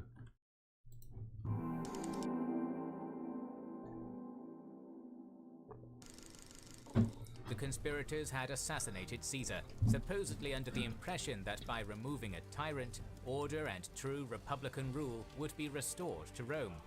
If this was their intention, then it was horribly misjudged. Of course it was misjudged. Like, Caesar had just filled a problem with a vacuum hole. He just filled that hole up, and now you've just made a new vacuum hole. So of course it's just going to cause more just turmoil after the civil and Gallic wars. Like, what followed the death of Caesar was not peace or a restoration of the Roman Republic. It was the last civil war of the Republican era. By the end of it, a man with more power than Caesar could have dreamed of would be leading Rome into a new era, the Roman Empire. Welcome to our series on the post-Caesar civil wars. With Christmas coming, you're probably looking for a perfect gift for your loved ones. Well, don't look any and Generals, and using the code Kings and Generals. This Octavian kid looks a bit too green for me.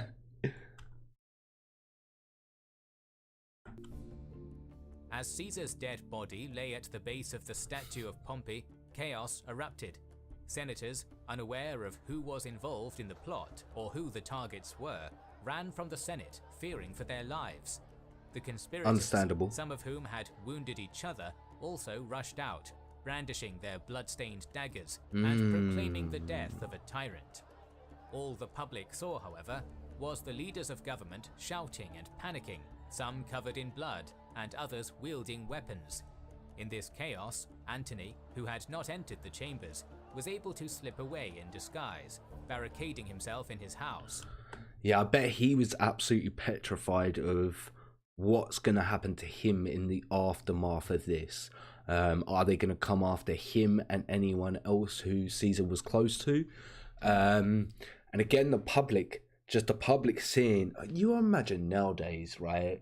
Just whatever country you are in, however your government is run, imagine that whatever your main, like for us over here, it's like the Houses of Parliament, whatever your main government building is, where your politicians go, imagine they just come out and they're just covered in blood. Some people are holding a weapon up, and like you just saw it, you would go into such a mass panic.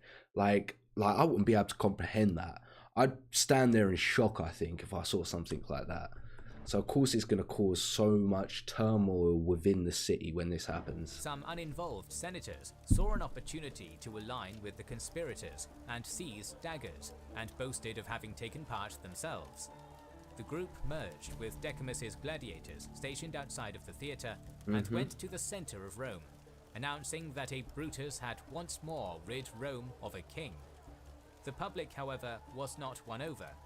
Caesar had brought a short period of stability to Rome after a long civil war, and now senators were marching through the streets with armed gladiators. The public was scared. Many, not even like soldiers, they were armed gladiators. Caesar's veterans were in the city, and there was a general fear of what these veterans would do. To add to, I mean, completely understandable. You imagine if you fought for Caesar for all your life, he gave you everything, and you found out about this, you wouldn't want to defend his honor.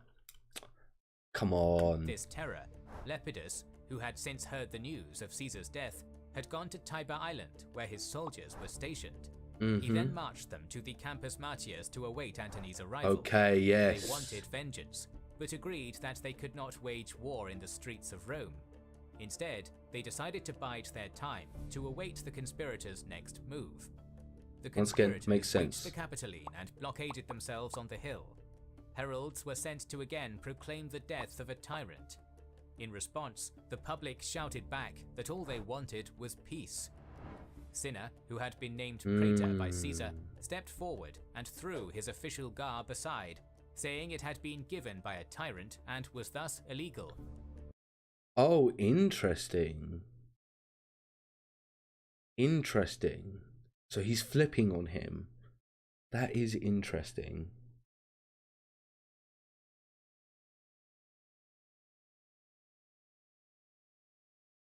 Yeah, I also agree. Like obviously the people were so happy with Caesar because he done what he wanted to well, which was sort of cement himself as this popular figure within the populace. So obviously when this did happen, I can imagine they were absolutely fuming. He praised the conspirators, but the public remained unconvinced. Dolabella, who Caesar had picked to be consul for when he left for Parthia, announced that he would take office as consul immediately. He claimed to have had knowledge of the plot and praised the conspirators' actions. Oh. The approval of a consul encouraged Cassius and Brutus, who began negotiating with Dolabella. Interesting. They once again insisted that their actions had been justified, and suggested that Sextus Pompey, son of Pompey, be recalled to Rome, along with others exiled by Caesar. They next sent messengers to Antony and... So you see why they, because that's the reason why they done it, was for their own power and their own political reasons. So, of course, that's what they're asking for. Lepidus, arguing that what was done, and that all that they could do now was continue working for the people of Rome. Caesarians, still hungry for revenge, were nervous, particularly of Decimus, who owned the gladiators and was governor of Cisalpine Gaul, putting him in command of a significant army. They could not risk putting themselves at odds with him, and agreed to negotiate. Okay. Antony, who was still consul for the year, ordered that the Senate be summoned. The Senate convened, with the conspicuous absence of the ringleaders of the conspiracy, despite them having their the absence. So they weren't there. Assured by Lepidus and Antony. Oh, I see. It's a trial and they didn't want to turn up because they were scared. I see. Despite them having their safety assured by Lepidus and Antony. Cinna, however, was present in his praetorian attire, which he had previously denounced as being given by a tyrant. The public, this Cinna's just looking like the biggest flip-flop in the world. Outraged at this hypocrisy, attacked him. He was almost killed by the mob, but was saved by Lepidus's soldiers, who escorted him to his house. It's what you get. People see a hypocrite and a flip-flop and they don't like it. The Senate was divided. Some denounced the conspirators, a larger portion praised them, and others took a middle ground, simply wanting peace. It was initially proposed that a vote be taken. If the majority found Caesar to be a tyrant, then his laws would be voided. Before this vote could be taken, however, Antony stood and pointed out that Caesar had appointed many magistrates for the next 5 years. Okay. If Caesar's laws were illegal, so were these appointments. And I bet you 99% of those senators had their positions appointed to them by Caesar, so they all needed to now change their position to keep face and to keep their position. How jokes. How absolute jokes.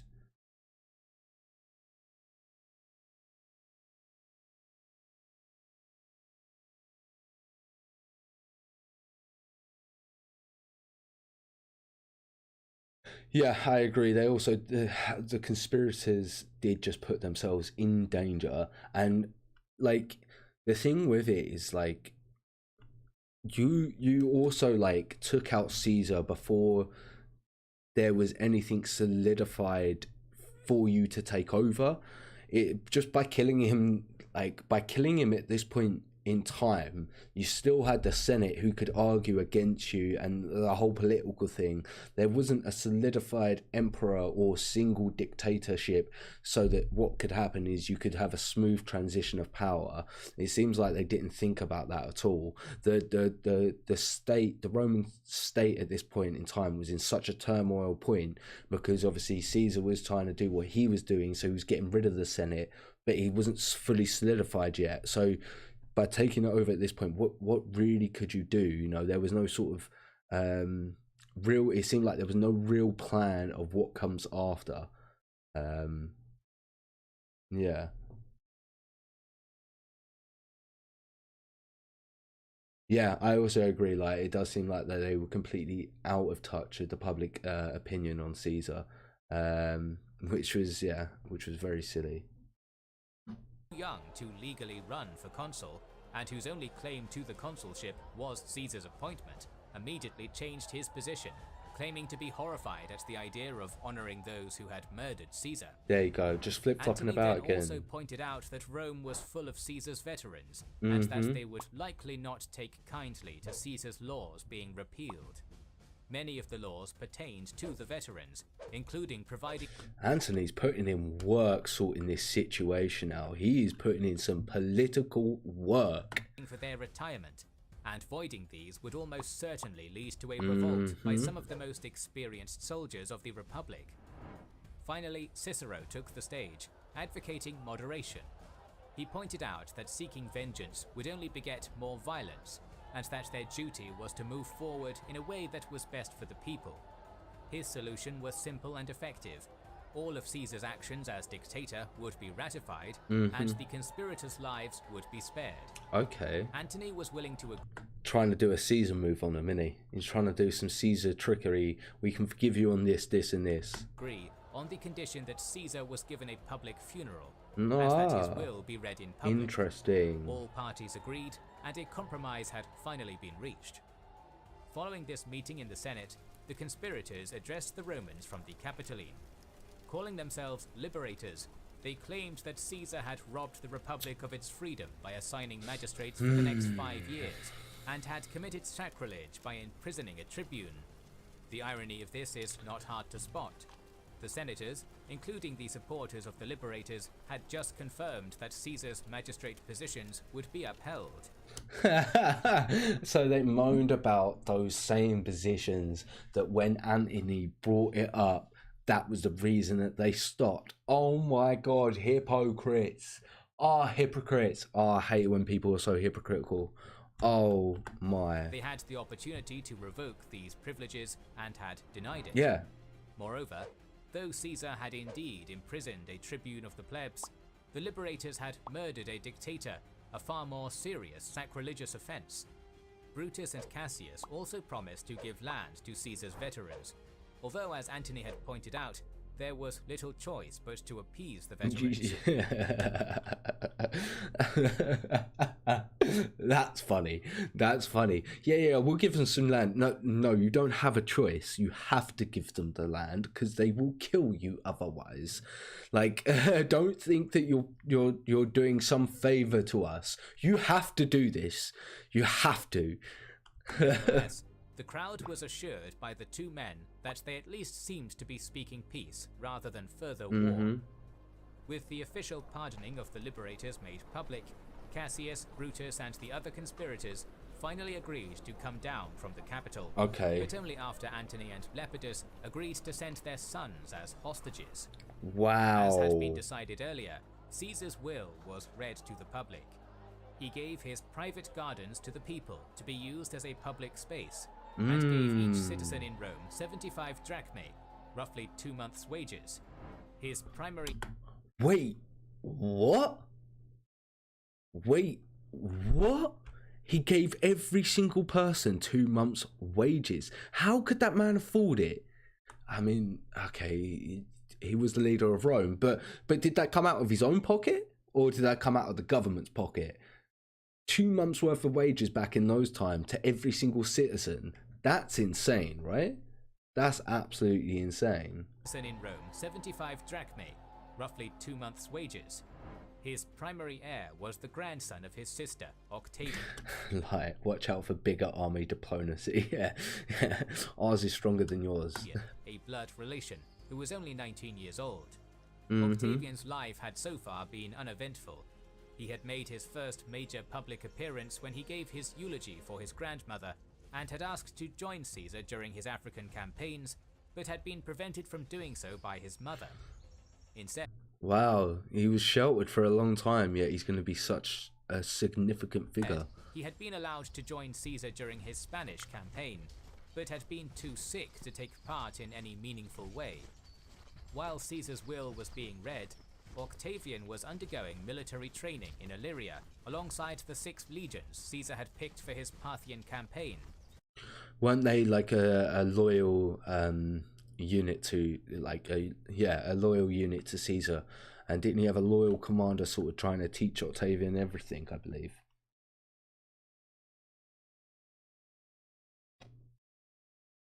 So it come out of Octavian's basically, because obviously he would have gotten the money from Caesar, but it still come out of their own pocket, not the government's. Every citizen in Rome, not every person in Rome. Good distinction. Yeah, I didn't think of that. Not the whole country, just the citizens. And again, I'd imagine back then it was a lot more difficult to get citizenship. Okay, yeah, that makes a bit more sense. Not blowing my monkey brain as much now. Not expecting this sudden change in power, wealth, and prestige. Perhaps even more shocking was Caesar's secondary heir, who was to inherit the wealth if Octavian had died before Caesar, Decimus Brutus, one of the leading assassins in the plot. Upon hearing the will, the people began turning against the liberators. Yeah, I bet they did. I hope Brutus was feeling guilty. Caesar's body was brought out, with the crowd lamenting loudly, and the stage was set for Antony to have arguably his most impressive moment in Roman politics. Go on. He read all the laws passed by Caesar that would now be upheld, giving particular weight to those that related to the people specifically. He read all the titles that Caesar had been granted: protector of the country, father of the country, and emphasized the sanctity of Caesar's offices. Antony broke down into tears, and then lifted the bloodied toga of Caesar on a spear for all to see, bringing the crowd to a boiling point. Finally, he unveiled a wax replica of Caesar with 23 stab wounds. At this point, the liberators hurried from the forum, and the crowd erupted into chaos. Yeah, I would understand why they erupted, and Antony seemed to do that on purpose. The crowd rampaged, burning down the Senate chambers where Caesar had been assassinated. Yeah, I know, right? It's still a stupendous amount of money being distributed to the people. But again, my monkey brain was thinking it was every single person, not just the citizens. You know, there's a difference between a couple, like, million, do you know what I mean? From, like, 1 million to maybe, like, 2-3 million. There's a big difference there. And hunting for the liberators throughout the city. Most either fled Rome or barricaded themselves in their homes with armed guards. One man, Cinna, who happened to share his name with one of the conspirators, was mistaken for being the Cinna the actual Cinna involved in the plot, oh, and was no. quite literally torn to pieces. And I think he was actually torn to pieces. I can imagine that he was torn to pieces. Mob mentality. It's so scary. Holy shite. They seized Caesar's body, carrying it to the capital to burn and bury him with the gods. But there they were stopped by priests of the temple. Instead, they took Caesar's body back to the forum. Benches, parts of stalls, any wood that they could get their hands on was piled into a huge pyre, and Caesar's body was burned atop it. As his body burnt, people flung dedications into the pyre, including weapons, armor, jewelry, and clothes. He was really loved by his people during that period of time, wasn't he? With one speech, Antony had turned the public against the liberators and forced them to flee. The only ones who remained were Cassius and Junius Brutus, who, as praetors of Rome, only held power within the city. Antony was the master of Rome. Oh, wow. Wow. What a smart play by Antony. Wow, he knew the speech would cause enough ruckus and fear for him to be able to step in and take power. As a very smart manipulative play there. Very smart manipulative play. Yeah, very, very, definitely one of the best moments in Antony's career. Yeah, only successful position. At first, the Senate blamed him for the riot. Only successful time being a politician. And hunting of the liberators. However, Antony worked quickly to win them over. A man called Amatius claimed to be the grandson of Gaius Marius, and thus related to Caesar, and had been a leading figure in the riots. On April 13th, Antony had Amatius executed without a trial, and this won him the support of the Senate, but severely damaged his standing with the plebeians, who took to the forum in protest. In response, Antony dispersed the crowd with soldiers, then proceeded to execute the ringleaders. In less than a month, Holy. Man's just getting rid of everyone. Everyone. Oh, you're arguing? Dead. Oh, you got a problem? Go. Oh, you gotta go. But I understand it. There's a lot of chaos going right now. He just needs to stabilize the situation. Justifiable or not, that's for you to decide. He had alienated himself from the plebs and aligned himself firmly with the Senate. To further secure this alliance, Antony abolished the office of dictator and even suggested that Sextus Pompey be recalled and named commander of the seas. Oh, okay. That's an interesting twist. Again, he's just trying to. A lot of these senators are really, a lot of these people in these sort of positions are really trying to like sit on that balancing of I'm going to do this, but I'm going to give you this crumb. The Senate eagerly accepted, and even Cicero was for a time won over by Antony. However, it did not take long for Antony to begin abusing his power. Yeah, of course. He began spending Caesar's vast fortune, which was in his care to distribute to Octavian and Caesar's other heirs, and fabricated various legislation purportedly written by Caesar to further his own agenda. Okay, yeah. Yeah, now you're gonna fucked up. Like, as if you're just like making bullshit legislations and just passing them off as what Caesar done. Now you're playing with someone else's legacy.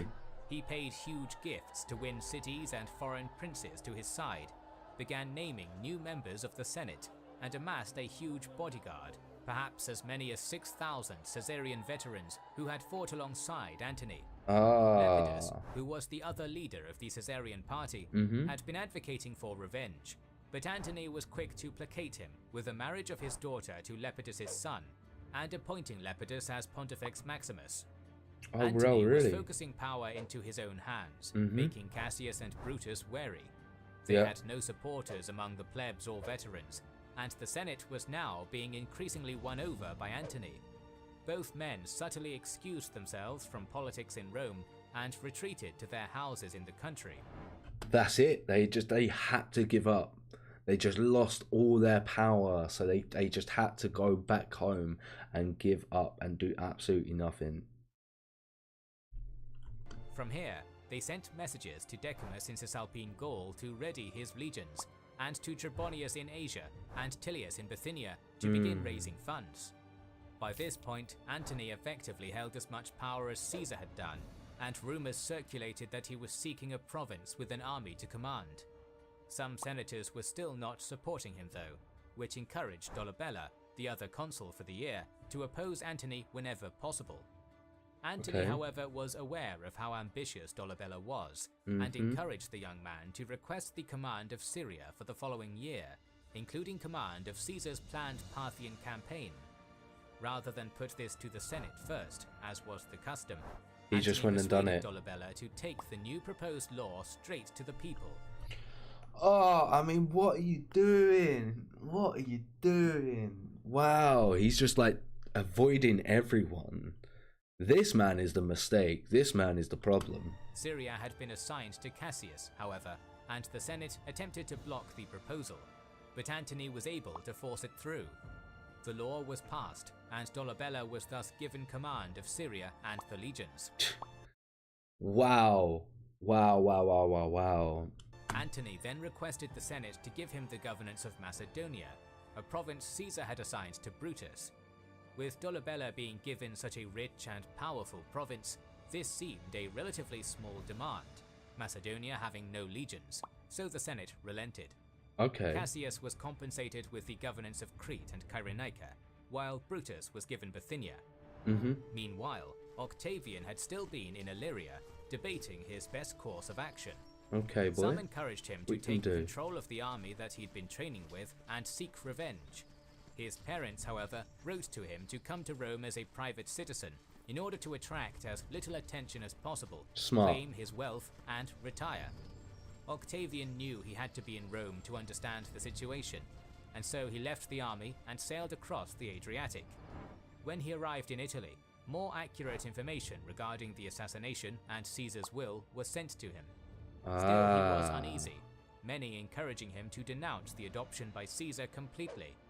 When he arrived in Brundisium, however, huge crowds flocked to him, and veterans greeted him as Caesar's son. Octavian immediately accepted the adoption, officially changing his name to Gaius Julius Caesar. Hearing this, more and more soldiers, veterans, and sympathizers flocked to his side. There we go. Along with them came more news from Rome. I mean, what are you going to do? What are you actually going to do in that situation? You're going to turn up there and then people start flocking to you and start supporting you. And I imagine he was quite young at this point. Like, it's like kids who get money and like get famous nowadays. Like, of course your ego and of course your head's gonna get absolutely massive. So of course you're gonna go, yeah, he adopted me. Yeah, I'm gonna be the new guy. Get out of the way. You guys are supporting me. Let's go. Let's do this. Like, of course you're gonna do that. Appointments of Antony and Dolabella, the proposed recall of Sextus Pompey and other exiles, and more. With his increasingly large retinue, Octavian now made his way to Rome. However, as a private citizen, Octavian had no real power in Rome. I see. Antony was the man with all the power, and more importantly for Octavian, all of Caesar's possessions, including his vast fortune. In order to have any real power in the city, Octavian needed this money. He not only had Caesar's legacy of 75 drachmae to each citizen to distribute, but also political allies to repay and others to bribe.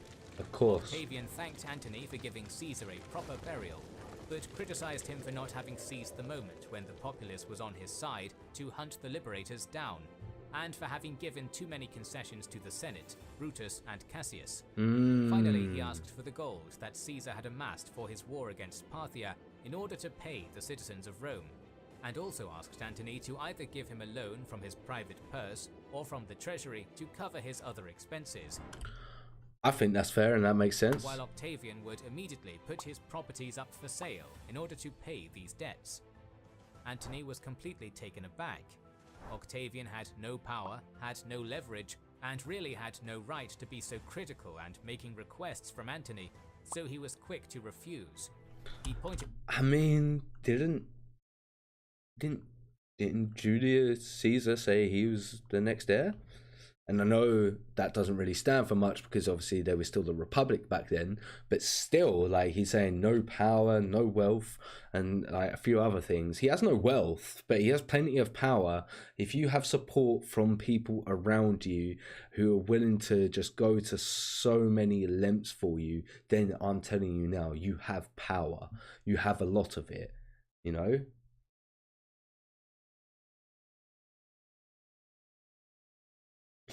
Yeah, I also agree. Like the name Caesar was the greatest gift to Octavian, more than anything else, more than the wealth, more than anything. Having his name, his legacy behind you, it's the same as like people nowadays who get co-signed by someone in whatever industry it is. If you have that big name and that big brand backing you, it goes so far, and that's what it was sort of back in the day.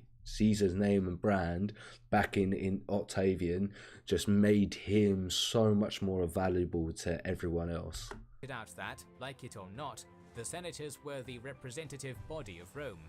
Caesar had not, Antony made clear, left Octavian the Roman government in his will. As such, neither he nor Octavian had any right to overrule the constitution. Regarding the money, Antony found Octavian's requests laughable. Antony claimed that though Caesar had been a rich man, much of his wealth was distributed across a number of assets, many of which were now disputed by various individuals. Some of these had been seized after his assassination, others had not yet been liquefied into cash. In reality, Antony had already spent a significant amount of Caesar's fortune and had deliberately slowed down the process of Octavian's adoption to further handicap the young man. He knew he was going to be a problem, and then the moment Octavian turned up in his face and asked for all these things, I think Antony knew the jig was up. He knew that his time was done. Antony made it clear that once Caesar's assets had been assessed and the many individual disputes resolved, Octavian would get a portion of the remaining money. Octavian left in a fury. Octavian and Antony were immediately at loggerheads. Yep. Lawsuits were leveled against Octavian, contesting a number of the assets he had inherited, as some had belonged to men who Caesar had exiled, but had now been allowed to return, while others claimed that some of the assets were seized by Caesar unjustifiably. Antony, his brother Gaius, who was a city praetor, and Dolabella presided over many of these cases and ensured that Octavian got the worst of it. Octavian was forced to put all... Oh my god, you'll be fuming. And Antony, what are you thinking? You're just pushing this man down one direction, one path. Of course he's gonna come back on you. All of his inherited properties up for sale in order to find the money to settle these various cases. This went on until two men, Pedius and Pinarius, appealed to Antony. They had also been given part of Caesar's wealth in his will, and were worried that there would be nothing left after the various lawsuits. They pointed out that Caesar's will had been clear, and that the Senate had agreed to uphold Caesar's actions. Antony conceded somewhat, allowing Pedius and Pinarius to take their share of Caesar's money now, but withheld Octavian's share, saying that though the Senate had agreed to uphold Caesar's actions, it was also not proper to ignore the disputes of many individuals just for Octavian's sake. Oh my god. Oh my god. He's just really trying to take all the power for himself. Anthony, I can't wait for you to die. I'm sick of your bullshit. Get off my screen.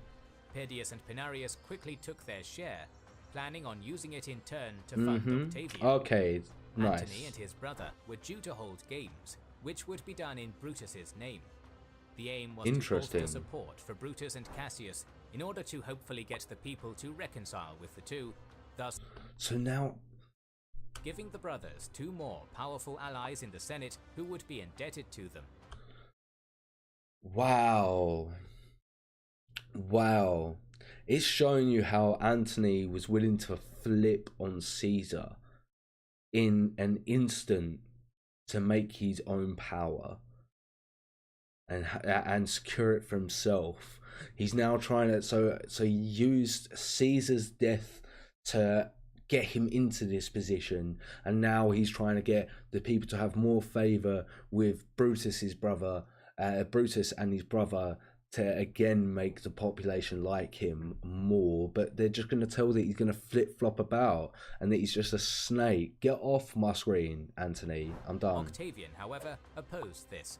He sold all his properties at the lowest price he could, used what personal money he had, and the money from Pedius and Pinarius to finally pay Caesar's gift of money to the people.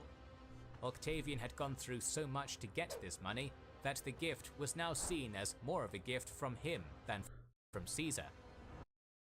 And I hope the people know that, because if so, then that will just, oh my god, that solidifies him so much more.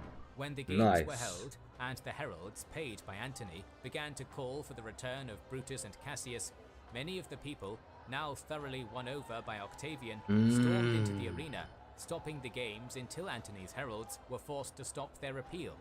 Octavian had gained a victory. Nice, when Octavian. Brutus and Cassius heard of what happened, they were furious. This had been their last gambit at returning to Rome through popular support. Now they planned to go to Macedonia and Syria and take those provinces by force. The men who had professed to killing Caesar to protect Rome had now completely abandoned the city, leaving it contested between Octavian and Antony. Oh, it's all brewing for another civil war, isn't it, guys? However, one man who had long claimed to be a savior of Rome did stay, Cicero. He had been quick to realize that Antony was simply hoarding power for himself. Yep.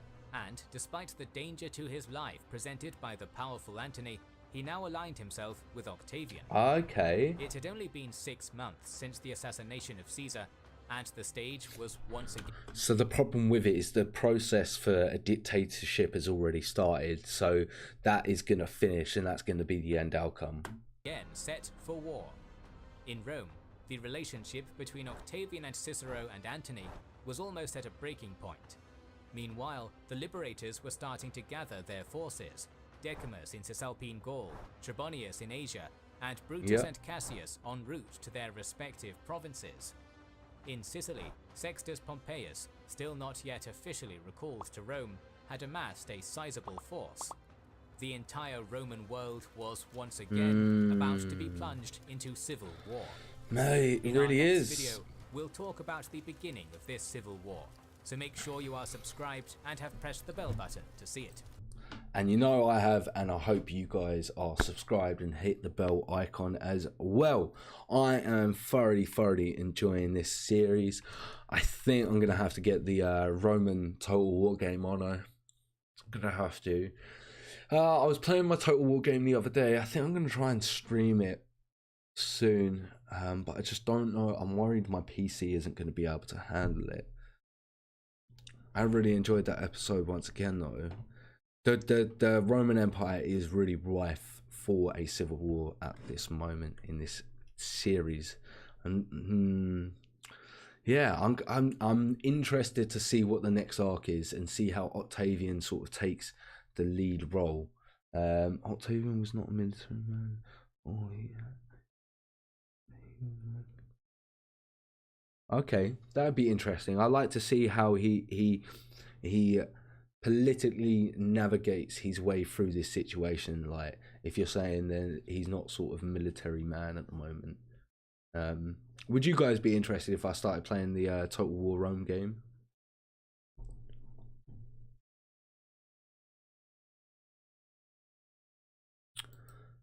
Yeah, I might have a little look at that Battle of Stalingrad footage once I come back. I am going to have a break in a second. It's only going to be like a 5-minute toilet break and so on and so forth.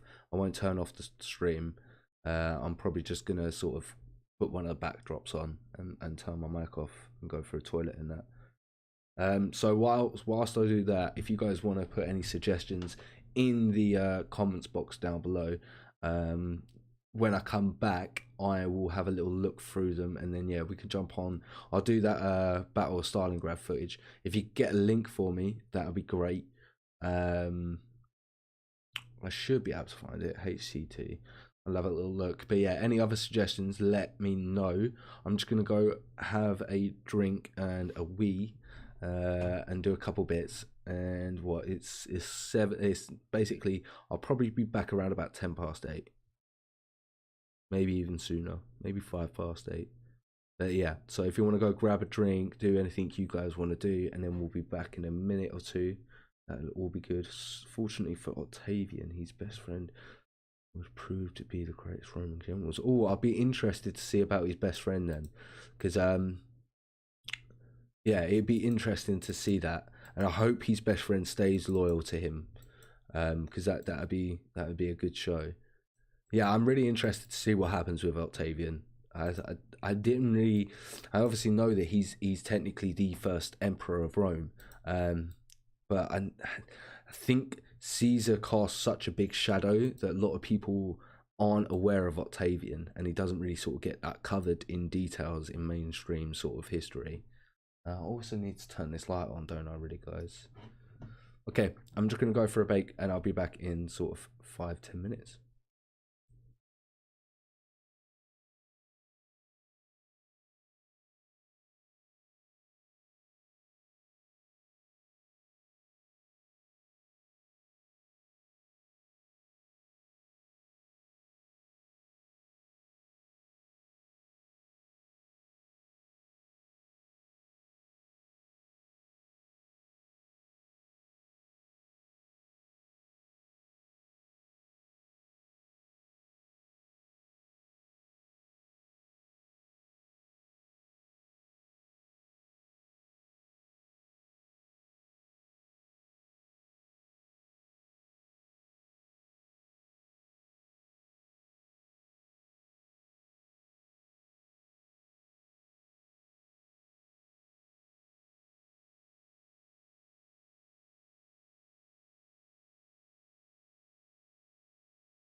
am muted. Thank you, Light. I am muted. Well, I'll tell you what, like, we'll do your request first. We'll do the Battle of Waterloo, because I think the Battle of Stalingrad, that will get the video demonetized for sure.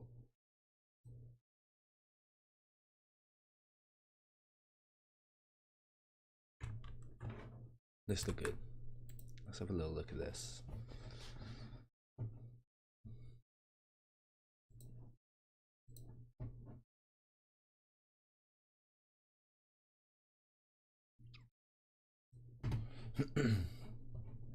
All right. Give it a minute or so. What did you say just before I left? Like, Octavian was not. Fortunately, oh, it was your recommendation. Being an absolute bot. Okay. All right. We'll start. Yeah, we'll start your recommendation now. I'm just gonna hit record. That's what I'm gonna do. Oh, I got nervous all for a second there. Don't know why. Right. Waterloo, 1815. The Truth Behind Napoleon's Defeat by History Marche. Let's go.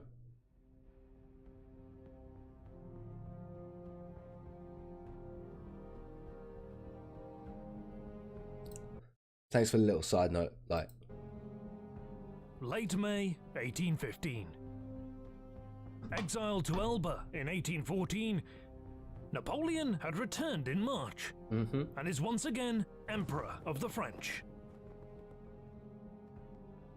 Europe, committed to restoring the old order, has declared war on Napoleon. That they did. They plan to invade France and restore the monarchy. The Russian How's the desktop and Austrian audio? armies are approaching from the east. The Anglo-Dutch army under Wellington is headquartered in Brussels. Okay. The Prussian army under Blücher is headquartered in Namur. Napoleon is vastly outnumbered. Let's be honest, there was no way. There was no way he was going to be able to stop this amount of people and this amount of a coalition force against him. There was just no way he was going to do it.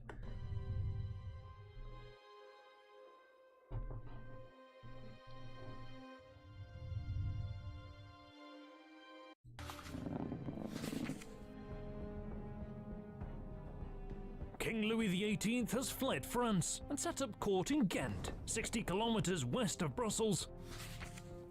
From Ghent, the king's agents and spies have infiltrated Napoleon's government and army. Okay, interesting. Turn information provided by spies in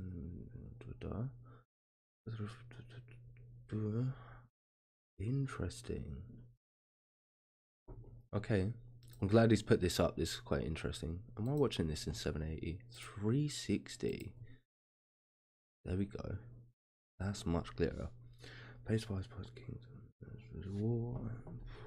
Interesting.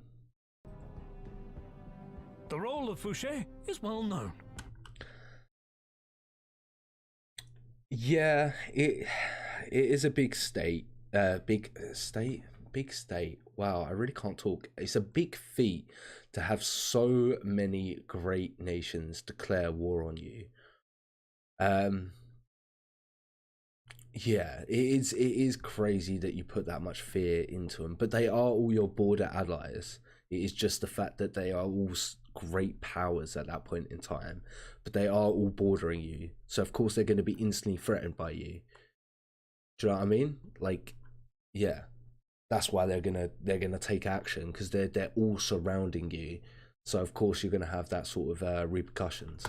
Plotting Napoleon's downfall from the moment he returned to France. However, there were many others. The king also has spies and agents in the French army, many in direct communication with Ghent, providing intelligence. Along the frontier, the king has stationed officers to collect deserters and sow discord.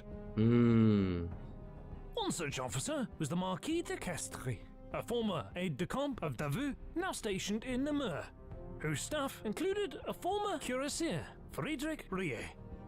So imagine being outnumbered and then having all of these other obstacles in your way. Like, it is a near impossible feat for him. So difficult. Napoleon faced a severe shortage of horses, and the financial situation was perilous. Hurdle after hurdle for this man. An insurrection was raging in the Vendée, requiring troops to be dispatched to the interior. I didn't know that information, so he was also dealing with a revolt within a province as well. Once the Allies invaded, his military situation would arguably be better than in 1814. But his political situation was unstable. He needed an event to rally the country around him before the Allied invasion. Okay, Brussels interesting. Was the answer. Right. A lightning stroke to seize the Belgian capital and possibly return Belgium to France would captivate the nation. Traitors would be shaken from the army, and Napoleon would gain the political stability necessary to deal with those in government. Okay, that's an interesting thing. So by forcing the military to take action, he then forces anyone who's in a sort of sitting on the fence. He sort of draws those people out and then takes them out of the equation, which is really, really interesting. Yeah, I'm really interested. If this video is all just about the intelligence side of things, I'll be really interested. Like, Napoleon decided to strike.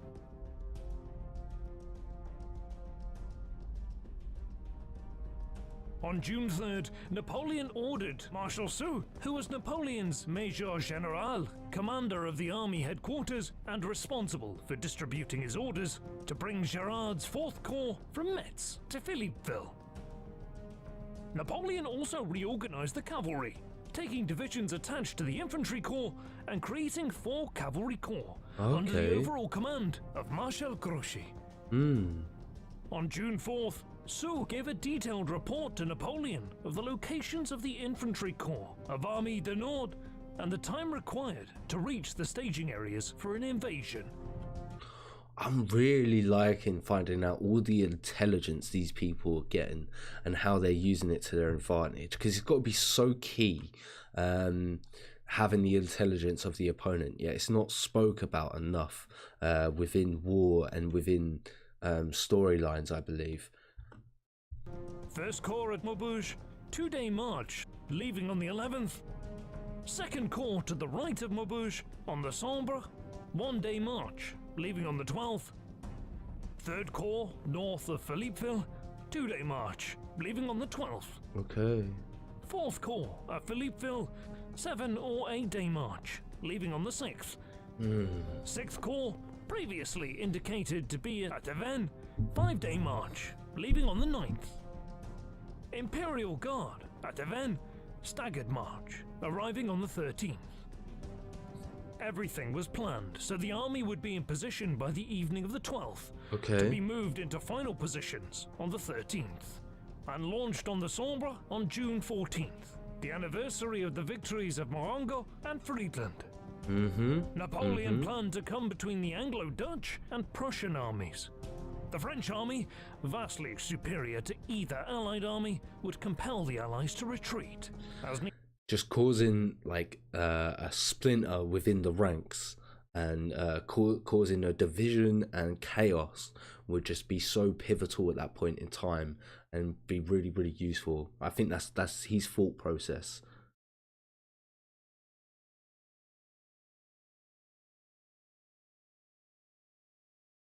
Okay. So had replaced these. So had this point replaced Berthier, his chief of staff. Okay, consider that all of the Napoleon army's campaigns were organized like this, with written paper orders. Well, yeah, the fact it was like in this time it was all written papers, and then for that having to be passed from person to person, is such an incredible feat. And it's the things that sort of I really enjoy finding out about. the most. It's absolutely insane.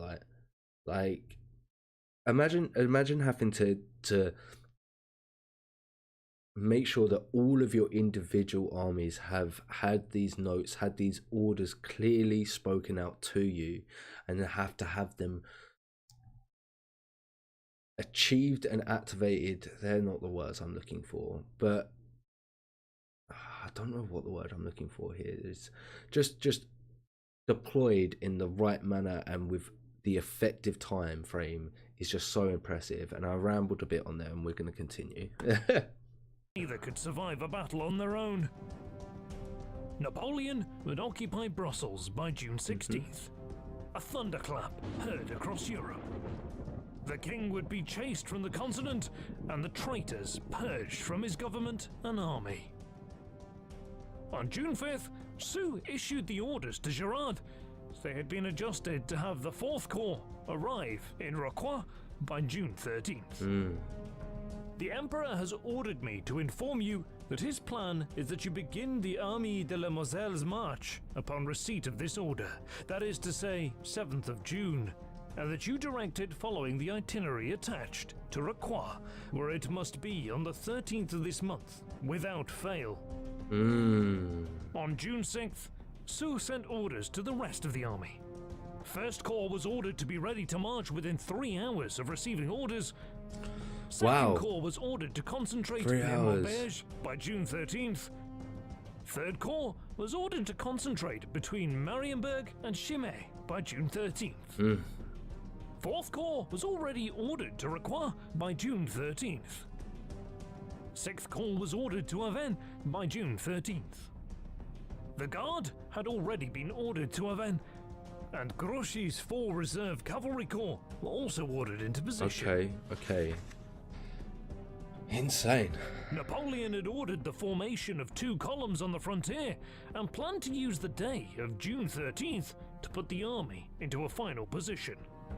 He had positioned the army so that it could cross the Sambre at Maubeuge and fall on Mons, or it could cross at Charleroi. Either location would put Napoleon on a major road to Brussels. That's smart, giving himself options to be able to move, just be able to adapt his plan. I like that. That's very, very smart. Place the French army between. This might not necessarily go into the edit version, but just to make sure I'm correct, Berthier, that was like, I think in the Napoleon Marshall series, he was in the top 3, wasn't he? And he wasn't necessarily the best actual commander, but he was the person that put all of all of Napoleon's thoughts and plans actually into action. Is that correct? Am I getting that correct? I'm going to wait a minute because I just want to make sure I'm correct there before I start. I just want to make sure I'm correct. Yeah. I think I'm getting the right Marshall correct. Or thinking of the right person. Yeah, that's the one. Perfect. Yeah, we haven't done our ranking system, but he's definitely up there. He's one of the people I rated the most. Just having someone be able to just help you implement your strategies and be so reliant just to put a lot of people don't realize how much effort goes into the back scenery of things, even including this. Just in a lot of things, there's a reason why managers and people like that exist, because there's a lot of stuff that goes on in the background that you don't really see, and having someone help you do that is just so valuable. So yeah, it was a shame that he wasn't around at this point, because obviously there would have been a big difference if he was here and able to sort of help Napoleon. Wellington. Yeah, I remember that as well, that he had fled at this point. So yeah, it was you said it earlier, it was let me see, Shusett? I'm terrible at pronouncing things. Soult. It was Soult who was basically took over at this point. Yeah, Shame. and Blücher. On June 7th, Napoleon ordered Soult to Lille to assure the security of the French frontier west of the planned advance. By June 11th, Soult was ordered to return to Laon in order to meet Napoleon on June 12th. On June 10th, Napoleon finalized the concentration. Okay. With Soult absent, Bertrand, Grand Marshal of the Palace, would be responsible for the dictation and distribution of the orders. 2 orders would be written that day. What were they? Position the army in a square south of Maubeuge, with a corner of the square pointing directly at Mons. Okay. The second order written, put the army in 3 balanced columns, on roads to Charleroi. It is this second order that Bertrand distributed to the army generals. The plans for Mons existed only as a draft on Bertrand's notes, and an original sent to Soult. These orders were sent to Laon, where Soult was expected to arrive on June 11th. Did Napoleon... Wait, so what, were 2 orders... Wait, were 2 orders sent to... with a corner of the square pointing directly at Mons. The second order written, put the army in 3 balanced columns, on roads to Charleroi. It is this second order that Bertrand distributed to the army generals. The plans for Mons existed only as a draft on Bertrand's notes, and an original sent to Soult. These orders were sent to Laon, where Soult was expected to arrive on June 11th. Did Napoleon change his mind? Or was the order to advance on Mons a carefully constructed ruse meant to fool the Allies? Wait, so has Soult got the wrong plans? Is Soult even dealing with it, or the people at Laon, are they, or was it actually just a counter deception type of thing? That is interesting. Fouché claimed he had an agent steal the plans of the campaign, a claim that Sir Walter Scott confirmed during the occupation of Paris after Waterloo.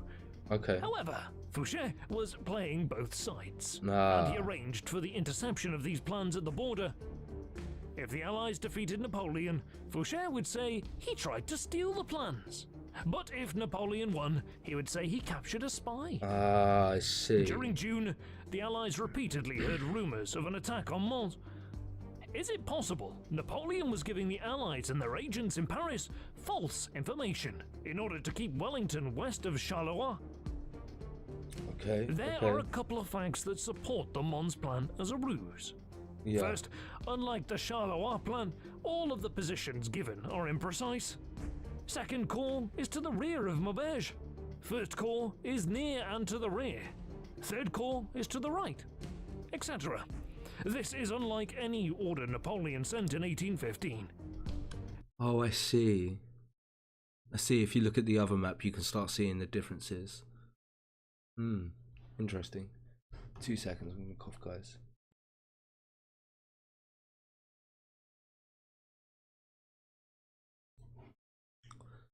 Okay, yeah, I do see the differences with the way people are set up. Sent to the generals is absolutely precise, with a location for each formation's headquarters. Second, Grouchy had recently been given command of the newly organized Cavalry Corps and 4th Corps, and had been recently ordered to join the Armée du Nord. Napoleon could hope that the Allies were unaware of these events, and both are excluded from the Mons plan letter Bertrand addressed to Soult. On June 11th, Soult, for reasons unknown, remained at Avesnes. He was not in Laon when Napoleon's orders arrived, and he would only receive them late in the day of June 12th in Avesnes. It's crazy how, because me and Jack don't study this, and we don't write papers about it, and we don't we're not able to the information. So if we do something over a week or over a couple of weeks, the information that we store up, because we don't use it, some of it gets lost. So obviously, of course, I remember that he didn't arrive on time from other videos, but just then I got shocked for a second, just because you forget those little bits of information from time to time. Hopefully by rewatching these bits and pieces you do remember it, or like in conversations I find that a lot of the information comes back, but yeah, just at moments in time you get shocked and you're like, oh wait, no, I do remember that. I think it's just quite funny. Considerable time was lost, as the courier must have waited in Laon for Sue's arrival until it was clear he was not coming. Sue initially began executing the orders for the advance on Charleroi, but then switched the plan for Mons. Had 2 orderlies been sent to Laon, but arrived in Avesnes in reverse order, thus confusing Sue? Or had Sue received the intercepted false Mons orders after the Charleroi orders? Whatever the event, Sue had adopted the Mons plan, contrary to Napoleon's final wishes. I see. Napoleon left Paris on June 12th and arrived in Avesnes on June 13th. He immediately countermanded Sue's orders and ordered the army into the 3 columns for an advance on Charleroi. As Sue plainly said to Vandamme, according to the orders that I sent to you yesterday, you were to gather your army corps in Beaumont. But the Emperor has again ordered the execution of the order of the day from the 10th, of which I sent you the appellation, according to which you were to gather your troops during the day of the 13th in front of Philippeville. It is thus the dispositions of the order given by the Emperor on the 10th that you must follow.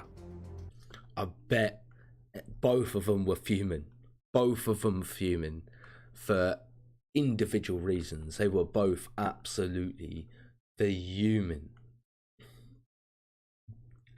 Yeah, I do also agree, like, that history does turn, and these little small details are just so big when, like, if you do forget them, they are so vital in the events that sort of play out later on.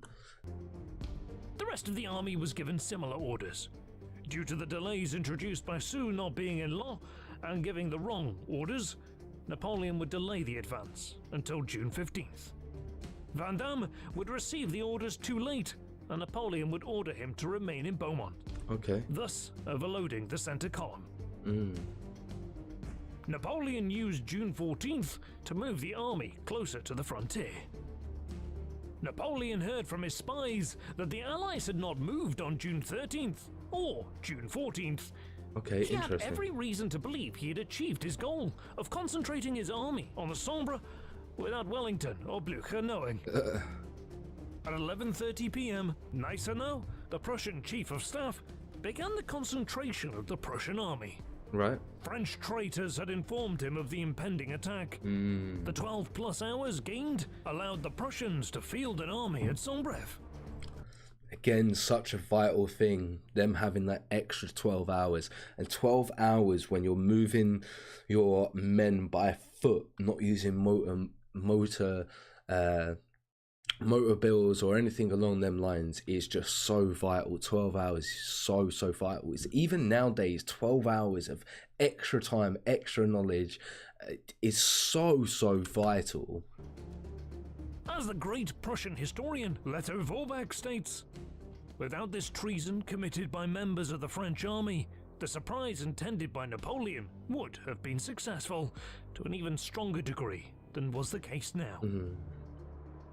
Though delayed and worried about the advance via Mons, the gathered Prussian army allowed Wellington to order the concentration of his army at Quatre-Bras without fears of immediate destruction. Napoleon's plan... Oh no, it's not looking good. ...was to prevent Allied cooperation. But not only were Wellington and Blücher working together on June 16th, they literally were able to meet in person. Yeah. There was nothing Napoleon could do. Everything went wrong for him at this point in time. Maybe he should have stayed and picked a different time to come back, because this was just unfortunate for him. Napoleon believed on June 16th he would push a single Prussian corps aside and force march that night with his guard to Brussels. Really but thought instead he of could do facing no major battles, the French ended up fighting too. Ney and Wellington met at Quatre-Bras and fought to a stalemate, while Napoleon defeated Blücher at Ligny. However, Go on, Wellington. On June 18th, the Allied armies were joined and would deal Napoleon a decisive defeat at Waterloo. I say go on then, Wellington, but now I think about it, he wasn't facing Napoleon, and we all know that Napoleon was best. Well, Napoleon's army was best when Napoleon was commanding it. French traitors had destroyed Napoleon's plan, but the root of this destruction was the delay which allowed the king's agents in the French army to tip off the Prussians. Had Napoleon kept to his original schedule, the French army would have crossed the Sambre and occupied the Nivelles-Namur road. Wellington and Bleu... Really? Wait, so he said if they had went with the first plan? Had Napoleon kept to his original schedule, the French army would have crossed the Sambre and occupied the Nivelles-Namur road. Really did. Just everything went wrong for him. Wellington and Blücher would have had their communications greatly impacted and would not have been able to coordinate a defense. Napoleon would have occupied Brussels, or, had either army chosen to give battle, destroyed it. The delay was caused by Soult remaining in Avesnes and the confusion caused by two orders. What was the purpose of the Mons order? Had Napoleon changed his mind? Or had a carefully constructed ruse gone horrifically bad? I personally think that it was a carefully constructed ruse went bad. I think that's got to be the case, right? I don't think he changed his mind. I think he was trying to, I think he knew plans were getting out and he was trying to keep it sort of concealed what he was really doing. On June 22nd, 1815, Napoleon signed his abdication. It is believed that this took place in the Salon d'Argent in the Palais d'Élysée, Napoleon's residence during the 100 days. The Salon d'Argent is in the rear of the palace, on its eastern side. If he signed his abdication here, it is possible the Salon d'Argent served as his office during 1815. Interesting. Adjacent to the office is a staircase. Napoleon would be exiled to St. Helena, joined by his faithful companion Bertrand. In 1821, after Napoleon's death, Bertrand returned to Europe, arriving in Portsmouth on August 1st. On August 6th, Bertrand and his family travelled to London, where they took residence at Brunet's Hotel of Leicester Square, along with Montholon and his family. During their stay in England, Bertrand and Montholon were often visited by various officers and government officials. Wasn't he also met by Wellington? On September 15th, John Cam Hobhouse visited Bertrand, and he recounted his visit in his diary. I called with D. Kinnaird on Count Bertrand at Brunet's Hotel. Okay. Found him and his countess, his brother, and another person there. The countess, ill with a cough, a pale, tall, thin, agreeable-looking woman of a certain age. The count, very solicitous about her health. Okay. Bertrand drew near to me and spoke frankly about my book. Said the emperor saw at once that il sortait de la classe, that he saw I had a recourse to good informants, that he at first had resolved to answer the book and to correct many points of which he alone has knowledge, having the reins of government and could give a just account, that he observed I had altered my opinions as to the Libéraux in the second edition. Okay, wait a minute. Then he at first had resolved to answer the book. So he started basically correcting him on certain bits and points from the information that he had inside the government. Could just give accounts. So then for the second edition, I'm with you now, okay. Seen that they did wrong to suspect the emperor had to debate about liberty when they should be defending their country against the foreigners. This alluded to a note which Constant furnished me with.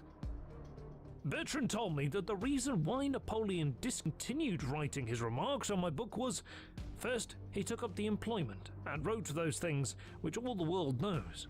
I did not ask him what he really wrote, but Montholon told Kinnaird that he wrote the account of the Battle of Waterloo, which Phillips published. The other reason was that he could not write on my book without exposing the treachery of many men still about the French court, which he did not wish to do. Interesting. I said, Fouché, for instance. Yes, said Bertrand. I myself introduced by the back stairs to Napoleon the courier who had Fouché's dispatches to the enemy 8 days before the Battle of Waterloo. Interesting, okay. 8 days. That was really interesting. I'm really enjoying this video. Thank you for the suggestion. Before the Battle of Waterloo, on June 10th, 1815, Napoleon and Bertrand, who were consumed with preparing the final concentration of orders for the campaign in Belgium, apprehended an agent of Fouché, carrying dispatches to the enemy. If you enjoyed the video, please hit that like button and subscribe. Your support... You know I'm subscribed. If you haven't already, head over to History Marstage page and subscribe. They make amazing content. I really enjoyed that one. Sorry, like I got a bit too immersed into that, so I didn't look at your comments. Let's have a little look. For good and ill. Okay, so Napoleon was not one for changing his mind that often, for good and ill. Yeah, I don't think that he changed his mind. I definitely think that that was done on purpose, for sure. Marshal, Grand Marshal at the palace in 1815, responsible for Norman's personal arrangements. Oh, okay.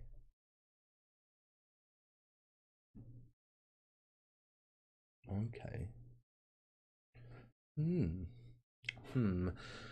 So, I think I might do the Battle of Talus next, because it's a highly requested one.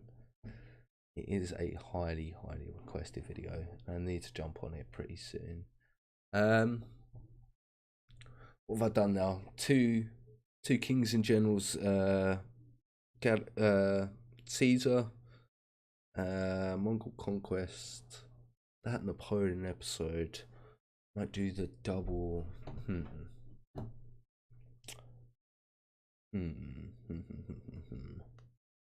Might do the double Battle of the Talus, and then I'm gonna do some more.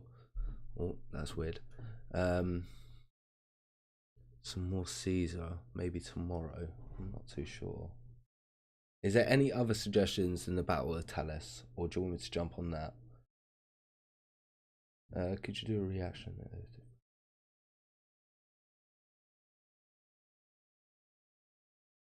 Let's have a little look at this.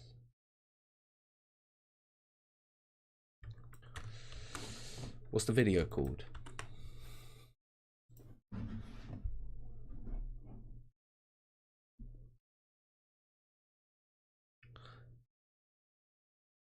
What is it? The whole series you want me to do?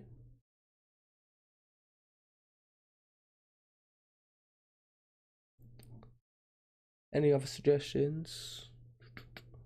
What should I do? I think I might do the Battle of Talus, because it is a video I need to do for the channel itself. So I might just jump on the first episode.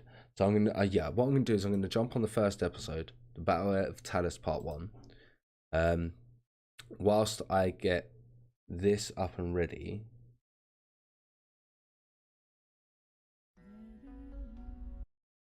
I'll have a look at some of your other suggestions.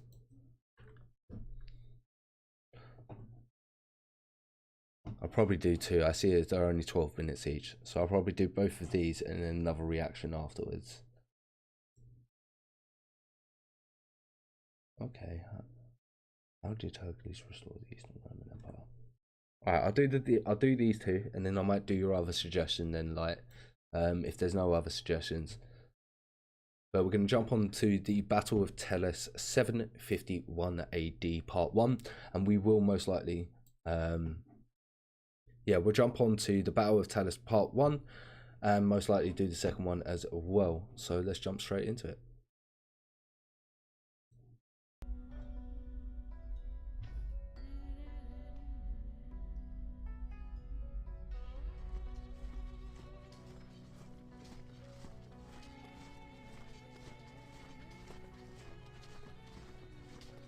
As the summer sun rose above the flat expanses of northern Transoxiana, figures appeared on the road, silhouetted against the morning sky. How's the audio as well, guys? The desktop audio in that. As the armies of the Abbasid Caliphate and the Tang Empire of China marched along the banks of the Talas River.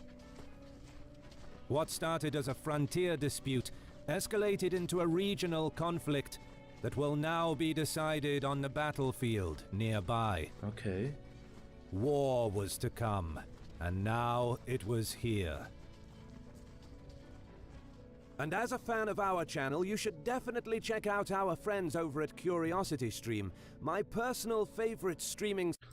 You're correct, Elia. It does look like it's the Muslims versus the Chinese, so this will be very interesting, and probably are correct, another turning point in history. I'm looking forward to it. Let's see.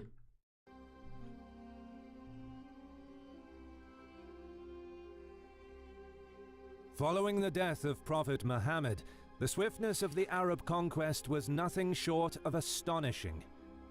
In less than 2 decades... It was astonishing indeed. It was very interesting to find out about the Muslim conquest and just some Muslim history in general. It was just something I was very unaware of. The Eastern Roman Empire was deprived of its lands in the Middle East, and the Sasanian Empire was conquered entirely. But further afield, Central Asia was much harder to subdue, then settled by sedentary Iranian peoples, divided into a number of small kingdoms, principalities and city-states, as well as Turkic tribes roaming the steppes and the expanses between urban centers. Instead of fighting a single enemy, the Arab armies had to reduce the petty states one by one, facing determined resistance and contending with frequent revolts and setbacks over the next 50 years. By then, caliphal rule had passed on to the Umayyad dynasty, which saw the appointment of Qutayba ibn Muslim as governor of Khorasan, an excellent administrator and military commander who was able to make significant inroads, and through clever policies of recruiting local Iranians into his army, as well as integrating some of the petty rulers into the power structure of the caliphate, he was able to greatly pacify the region of which Transoxiana was of greatest importance. These were some of the wealthiest lands in the world during medieval times, thanks to extensive trade with China, mostly in silk and jade, and with Europe in goods such as amber, furs, honey, and walrus ivory. Was it just because they got to trade all of those goods as well, or was it because they were able to tax all the goods that sort of went through their lands? Making Transoxiana one of the most strategically important areas on the planet. Makes sense. But with these territorial acquisitions, the Caliphate entered the sphere of interest of the Tang Empire of China. For several centuries, China made its presence felt in Central Asia, and during the reign of Tang Emperor Xianzong, its westward ambitions grew in scale. Xianzong was a diligent and astute ruler who, with the help of his famous 3 chancellors, is credited for bringing Tang China to the pinnacle of culture and power. Most notably, his military reforms saw the replacement of the Fubing system with the Judushi military command. Inefficient, massive conscript armies were replaced by a multicultural, well-drilled volunteer corps. That's very, very useful. Very useful. Having a professional army is very strong. Enabling the Tang Empire to assemble a 500,000-strong professional army in just a few years. These reforms were what propelled the Chinese westward push.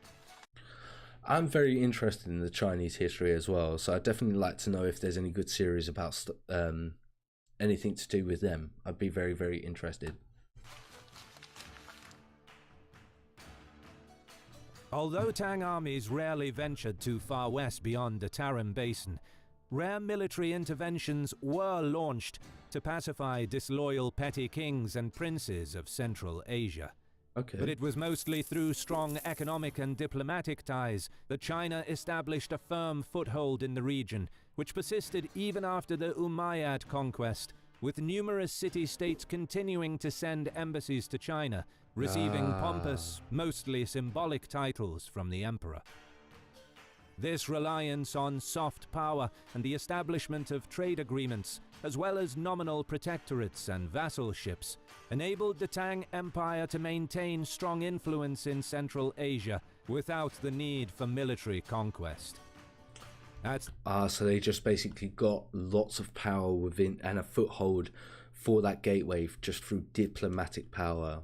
That's very interesting. This time, the biggest threat to China's westward ambitions was the powerful Tibetan Empire, which successfully challenged the Tang for control over the Tarim Basin, a mostly desert wasteland dotted with strategically important urban towns and cities along the Silk Road. A lot of that area is like still contested today, right? The military importance of these urban oases was equally significant, regarded by the Chinese as the gateway to the western regions that the imperial armies could pass through to reach Central Asia. In addition, Turkic Uyghurs to the north also posed a significant threat to Tang interests in this period. But through careful diplomacy, tributes, and Xianzong reforms, by 728 AD, the Chinese managed to establish full control over this vital region. Very strong. It was during this time of Tang consolidation in the vast Tarim Basin that the unstoppable Umayyad armies pushed east into Central Asia. The power of the Caliphate was such that they were able to overthrow a Chinese-backed Sogdian ruler of the Principality of Fergana and install a puppet regime right on the Tang Empire's doorstep. All that power and all that control that they were building up is just basically being thrown out of water. That's going to be irritating. So of course this was sort of leading up to this sort of fight. Yeah, this is my first stream. Cheers for dropping in. Hope you enjoy it.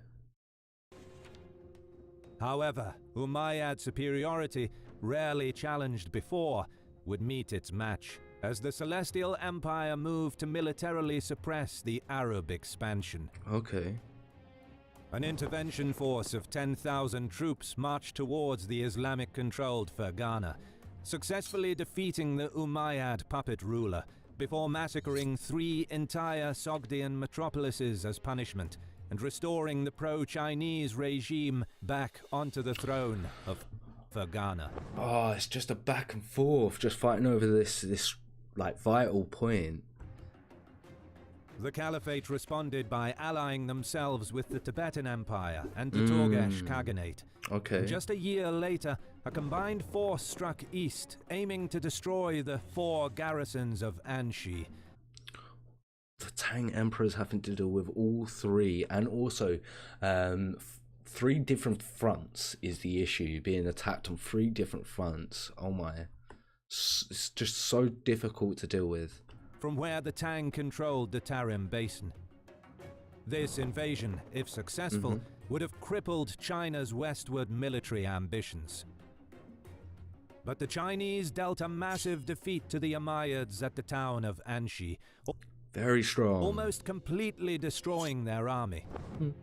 In the aftermath of the battle, Turkish tribes, formerly allied to the Umayyads, switched their allegiance and launched attacks from the north, while the Tang army marched against the Caliphate from the east, effectively expelling the Arabs from Transoxiana. Ooh. Never again, the Chinese thought, would the Arabs be able to meddle in the affairs of the Tang dynasty. They thought that they had just secured their position. While the Umayyads made limited efforts to re-establish their rule in the lost eastern territories, their main focus shifted west, away from the region, and with this a power vacuum was created that allowed the House of Abbas to slowly build prominence in the remote but important region of Khorasan. Okay. I see. In the ensuing decades, the Abbasids carefully intrigued against the Umayyads, recruiting followers from discontented and dispossessed locals, eventually raising the banner of revolution. The revolt spread quickly under military leadership of Abu Muslim, a commander in the service of the Abbasids, culminating with the victory in the Battle of Zab, which effectively ended Umayyad rule and led to the proclamation of the first Abbasid Caliph. With most of their power base located in Persia, the new regime... Now we're all up to date.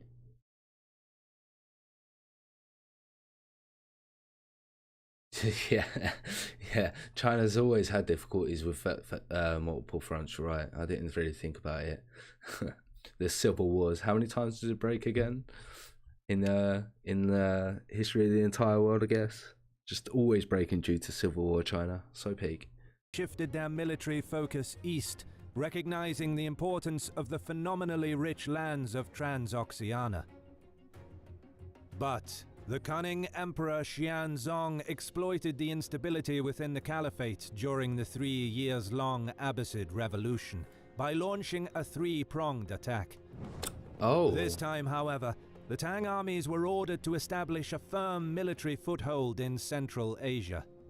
Again, like what I said a couple of videos ago, when a country is going through civil war, and then or an empire is going through a civil war, another outside threatening force puts pressure on it, it's just so difficult to deal with. They're not going to be able to respond for a while. They have to deal with the issues that they've got going on within their own country.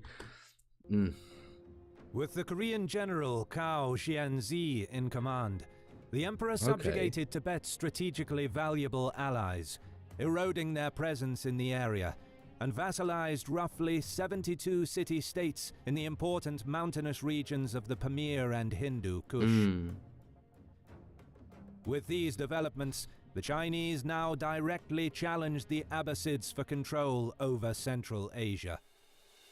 In the turmoil, what triggered the conflict between the two empires was a local dispute between the petty kingdoms of Fergana and Shash.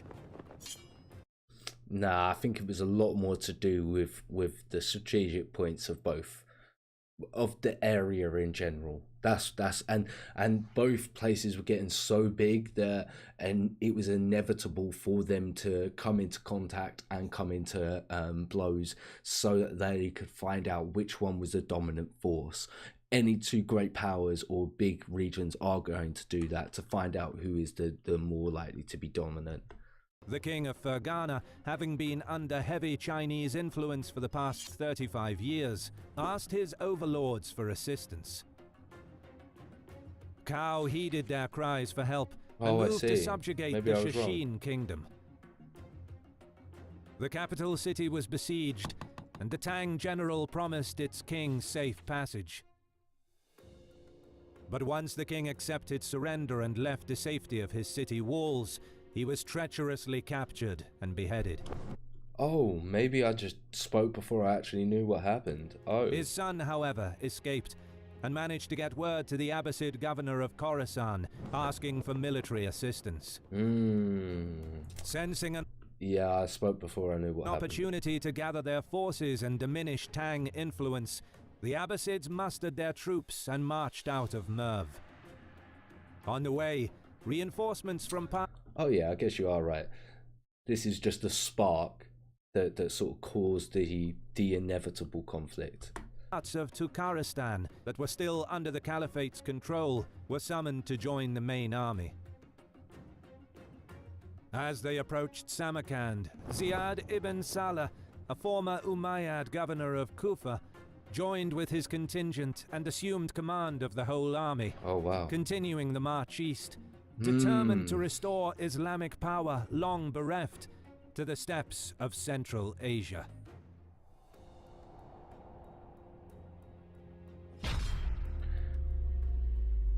I guess we should just jump straight into it, shouldn't we? Coming in, part 2.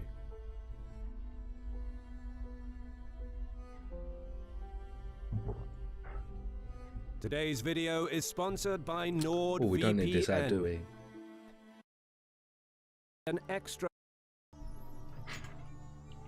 Okay, what happens? Let's go. The two armies lined up on the flat plain next to the river Talus, not far from the city bearing the same name. Accounts of the battle differ greatly, but according to the most consistent estimates by modern scholars, Ziyad commanded up to 40,000 troops. He placed archers in the front, with several rows of spearmen just behind, and a mix of heavy and light cavalry on each flank, as well as a contingent of light cavalry, along with his own heavily armored bodyguard contingent in reserve. Okay. Very interesting setup. Meanwhile, Cao took to the field with 30,000 troops. He mirrored the Abbasid formation, with his crossbowmen in the front mixed with regular archers, supported by heavily armored Tang spearmen in the center and nomadic mercenary horsemen on each flank, while the Fergana contingent and his own bodyguards were further back. It's interesting about the crossbows, because obviously the difference between having all just bows and men with bows and crossbows is going to be interesting. As the Yeah, I agree. Like, finally, the rectangles and squares. just circled above, the two commanders cautiously contemplated their moves. What happened next is a matter of debate, but according to one account, Cao ordered his projectile division forward to probe for weaknesses in the Abbasid line. Ziyad responded, and a brief exchange of projectiles followed. Okay. Thanks to superior missile technology, Tang crossbowmen soon prevailed, and the Abbasid archers were forced back. Cao promptly ordered his spearmen forward. The Tang commander relied, not for the first time, on the Empire's well-drilled professional troops. Okay. The trees rattled as the He's a bit brave sending their men in first. They're outnumbered as well, aren't they? disciplined Chinese heavy infantry rumbled forward in unison, packed in a tight formation. Close behind, mounted mercenaries followed in support of the infantry. Ziyad Mounted mercenaries. moved his numerically superior infantry forward, hoping to slow down the enemy's advance and give his own cavalry more room to maneuver. Yep, makes sense. As the gap closed, the troops in either line gripped their weapons and braced for impact. As the opposing armies interlocked, hacking and stabbing at each other, the scent of blood quickly filled the air. Cao It's just so crazy to imagine the fighting. Imagine being in just a circle of death and just mud, death, panic and chaos. That's all a fighting pit is. signaled his cavalry on the flanks to gallop forward and encircle the Abbasid infantry. Ziyad immediately sent his heavy and light cavalry divisions forward to alleviate the pressure on his infantry and repel the Chinese advance. In the center, the better armored Tang spearmen pushed their counterparts back, their packed formation proving effective against the Abbasid footmen. Okay, very nice. On the flanks, Ziyad's heavier cavalry stopped the nomadic horsemen in their tracks, but Cao's mercenaries held strong in the face of an assault from a superior enemy force. Ooh, okay. How is this going to get flipped, or what's going to happen here? Very interesting. The governor of Samarkand then sent his reserves forward, aiming to break the stalemate. He ordered his cavalry to aim for the immediate flanks of the Chinese infantry. Yeah, that little gap that's opening. But Cao, meanwhile, moved his own reserve up the field, negating the efforts of his opponent. Ooh, this Gao is looking interesting. Both armies matched each other's strength, and neither would waver. Nice. Tiredness, however, was what eventually forced the two commanders to withdraw and rest their troops.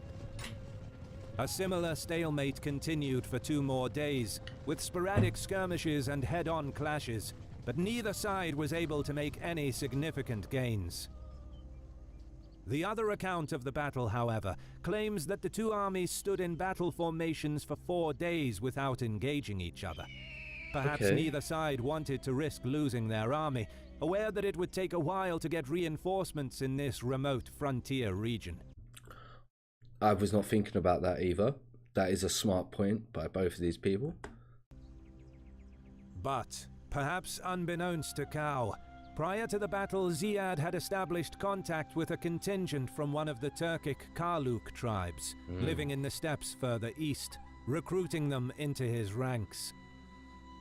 As small groups of riders trickled in for a couple of days, the Muslim commander concealed them in the tall grass across the Talas River.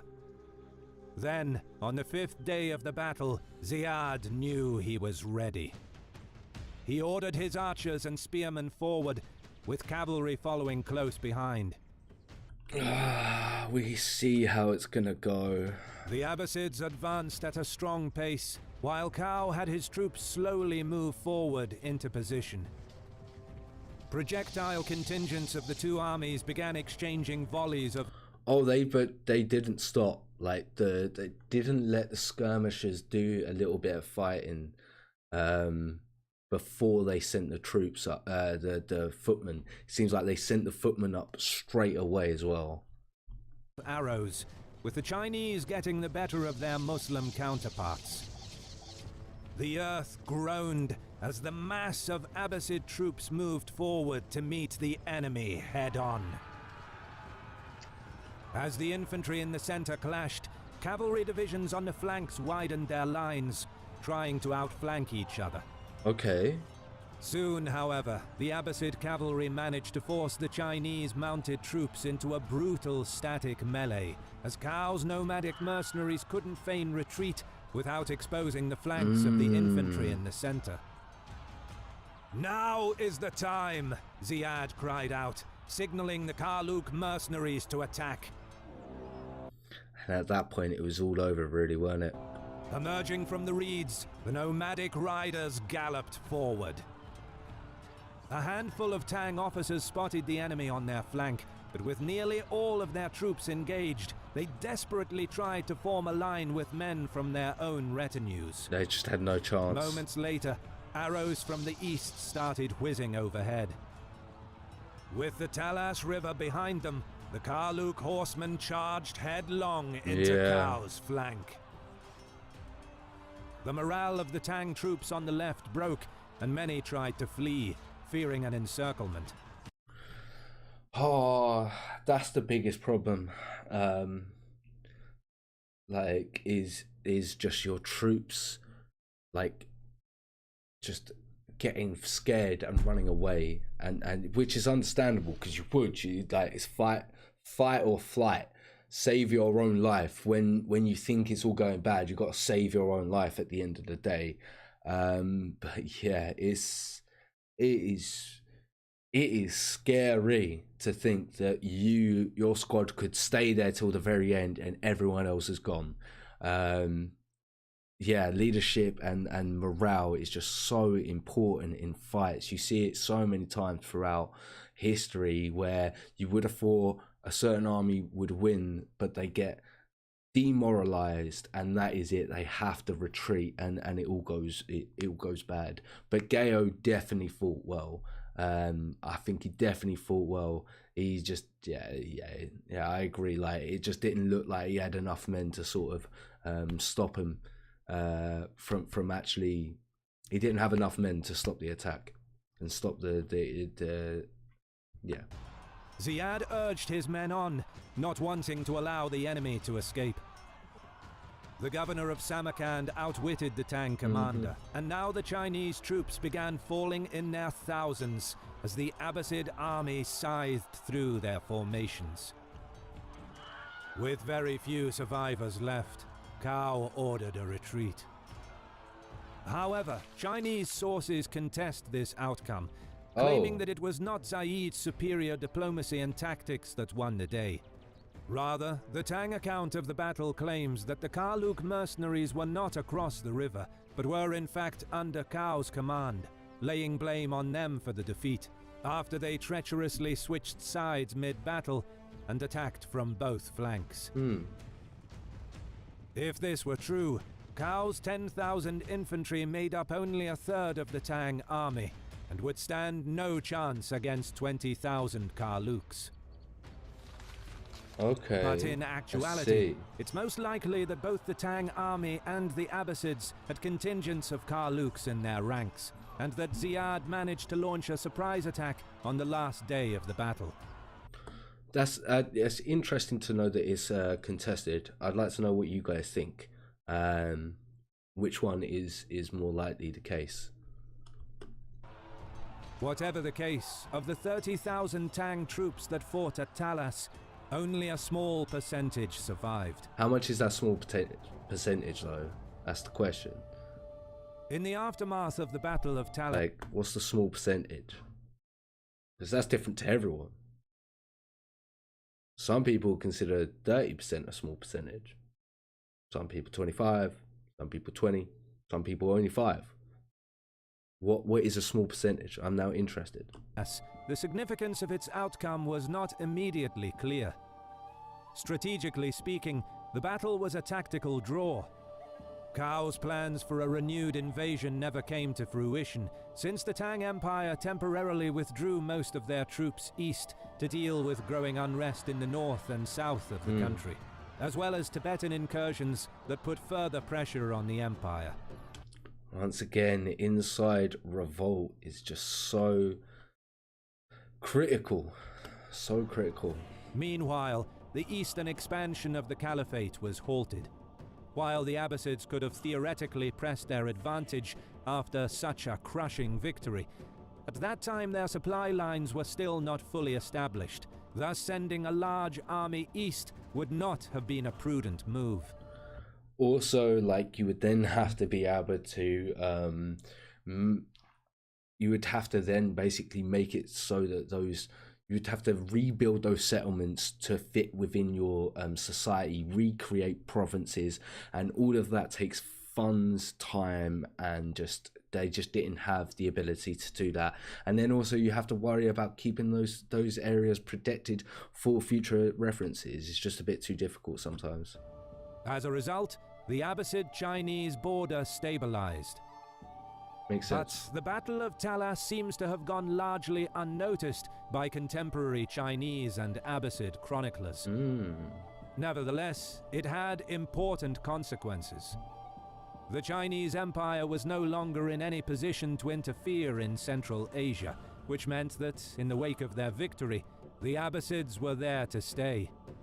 And while the Turkic and Persian population of Central Asia certainly did not convert to Islam right after the battle in 751, by driving out the Chinese, there was no longer a counterweight to the Muslim presence, which allowed the Abbasids to gradually spread their influence across the deserts, mountains, and steppes of the region. Within the next 250 years, most of the formerly Buddhist, Hindu, Zoroastrian, and Nestorian Christian tribes of Central Asia had all become Muslim. But perhaps most significant of all, among the prisoners captured after the battle were Chinese artisans, skilled in the art of papermaking. Oh, Soon, okay. paper mills appeared in Muslim urban centers across the Middle East. And over the coming centuries, the technology spread to Europe as well, fueling advances in science and theology. So many little things like this are just not told. Like I knew that obviously Middle Eastern culture was a big spread for knowledge and advancements and so on and so forth within our culture in the West. I knew that, but I didn't know that they got the printing press from the Chinese they got the information of the printing press from the Chinese at this point in time. It just shows you that the meeting of all these different cultures was so integral to how it then developed the rest of our worlds and the rest of the nation within our worlds. It's just so interesting. But history is just so fascinating for that reason. Seeing how all these cultures interacting with each other just cause so many different rippling effects. It's just so interesting. And it's just, yeah. With the promotion of commerce, industry, and the arts, the prestige of the Caliphate would spread across the known world under the banner of the Abbasids. Credit goes to our awesome patrons who make videos like this one possible. That was a good double episode. I thoroughly enjoyed it. So glad I started it. If you haven't already, head over to History Marche's channel. That link will be in the original video, the edited videos description box down below. I've got another one in me. You guys still around for another one? You guys don't want me to jump off yet, do you? What should we do? We do Roman. We've done that. You never know with ancient sources. All we can do is make good bases. Yeah, I agree. Like you can never truly know. You just have to sort of read as many of the original contemporary sources to actually then make a educational guess, not even guess, conclusion, I'd say, from based on how many times you see things written, how many things are sort of verified because there are multiple sort of accounts from it, and so on and so forth. Yeah, I agree. Like I once again, I actually didn't study history in school really, but I got so fascinated it when I was sort of like around about 8 years ago, when 6 years ago, when I was about 22. I love world building and like TV shows and like that sort of idea of things.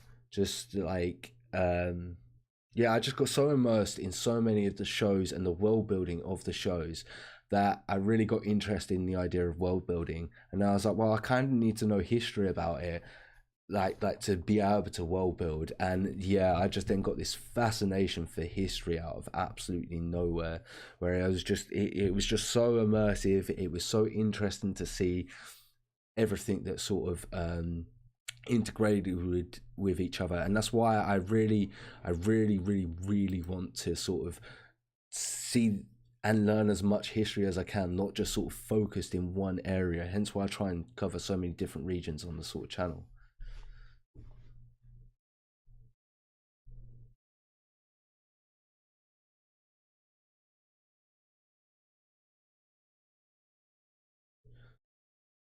Yeah, I'll have a little look at this already. Is this the epic history video?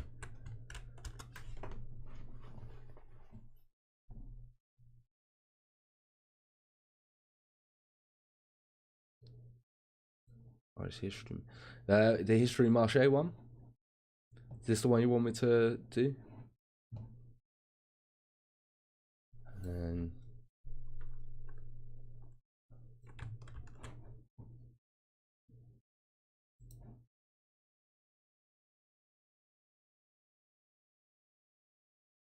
History Marche, yeah. History Marsh. I'm terrible at pronouncing things. And then how long is this one? And then I might do this Shibira Rebellion afterwards. So we'll do the Aurelian one first. And then we'll do, that's all parts, so I don't want that one, do I? This one. This is the one I want. Sweet. Yeah, we'll do the Shimbira Rebellion after this one, and then we'll probably call tonight's stream done. But I don't think it's been too bad for my first stream, but we'll see how I'm feeling after these two. We'll go from there. Okay, all right, still recording. Okay, so next episode, how Aurelian restored the Roman Empire, part 1. Let's go.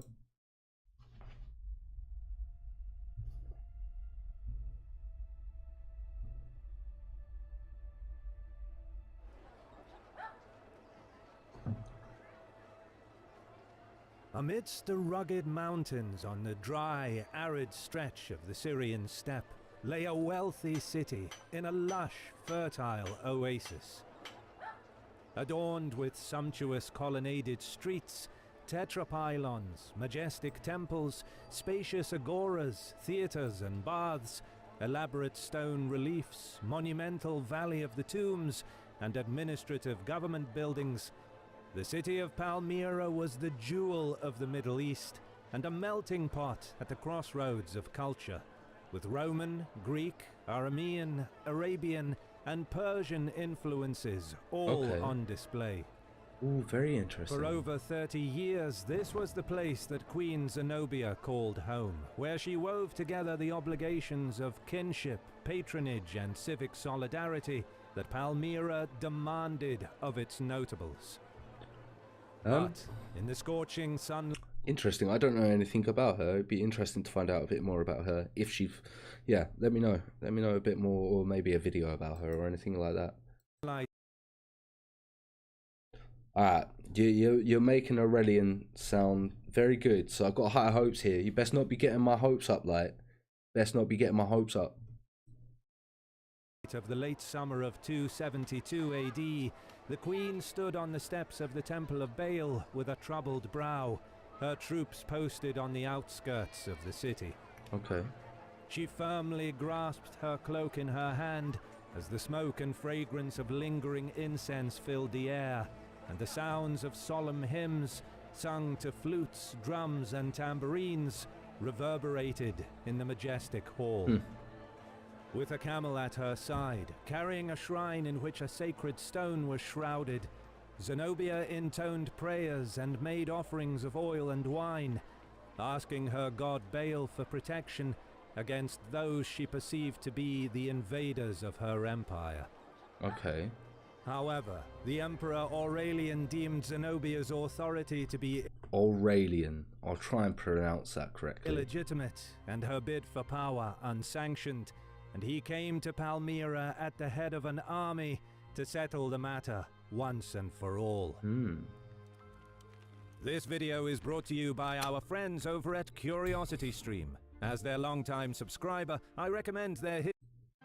We'll see if he's capping. We'll see if he's capping. I'll be the judge. I'll be the judge. Located in the semi-desert steppe of eastern Syria, Palmyra was a powerful city on the eastern edge of the Roman Empire. It derived the majority of its wealth from its location on the caravan trade routes of the Middle East. The city's merchants were renowned for their ability to secure safe passage of goods through treacherous country, from one water source to another, especially during the dry season. Palmyrene traders operated throughout the empire and, more crucially, played a major role in connecting Roman Syria to the Middle Euphrates, and from there the Persian Gulf. Right, that makes sense. Okay. Since the times of Emperor Caracalla, Palmyra enjoyed the status of a colonia. However, in the middle decades of the 3rd century AD, when the Sassanids fought Rome for control of Armenia and Upper Mesopotamia, Palmyra attained a heightened political and strategic significance under the leadership of a prominent local aristocrat, Septimius Odaenathus. The instability of warfare in the region threatened Palmyrene trade, and Rome expected the Palmyrenes to provide for their own security. This inadvertently... Oh, they had to provide for their own security. They had to provide for their own security, really? Helped the city to create a martial tradition of its own, and in the 240s and 250s, Odaenathus used the reputation he had built up through his successful protection of the caravan routes from raiders and his position as commander of Palmyra's cavalry and dromedary archers to secure his dominance over the city and its civic council.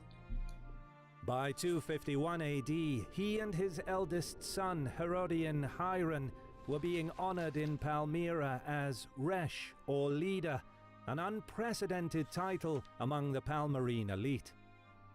The two continued to amass power, claiming consular rank by 258, and in 259 Odaenathus campaigned against the Persians, sacking the city of Nihadia on the Euphrates.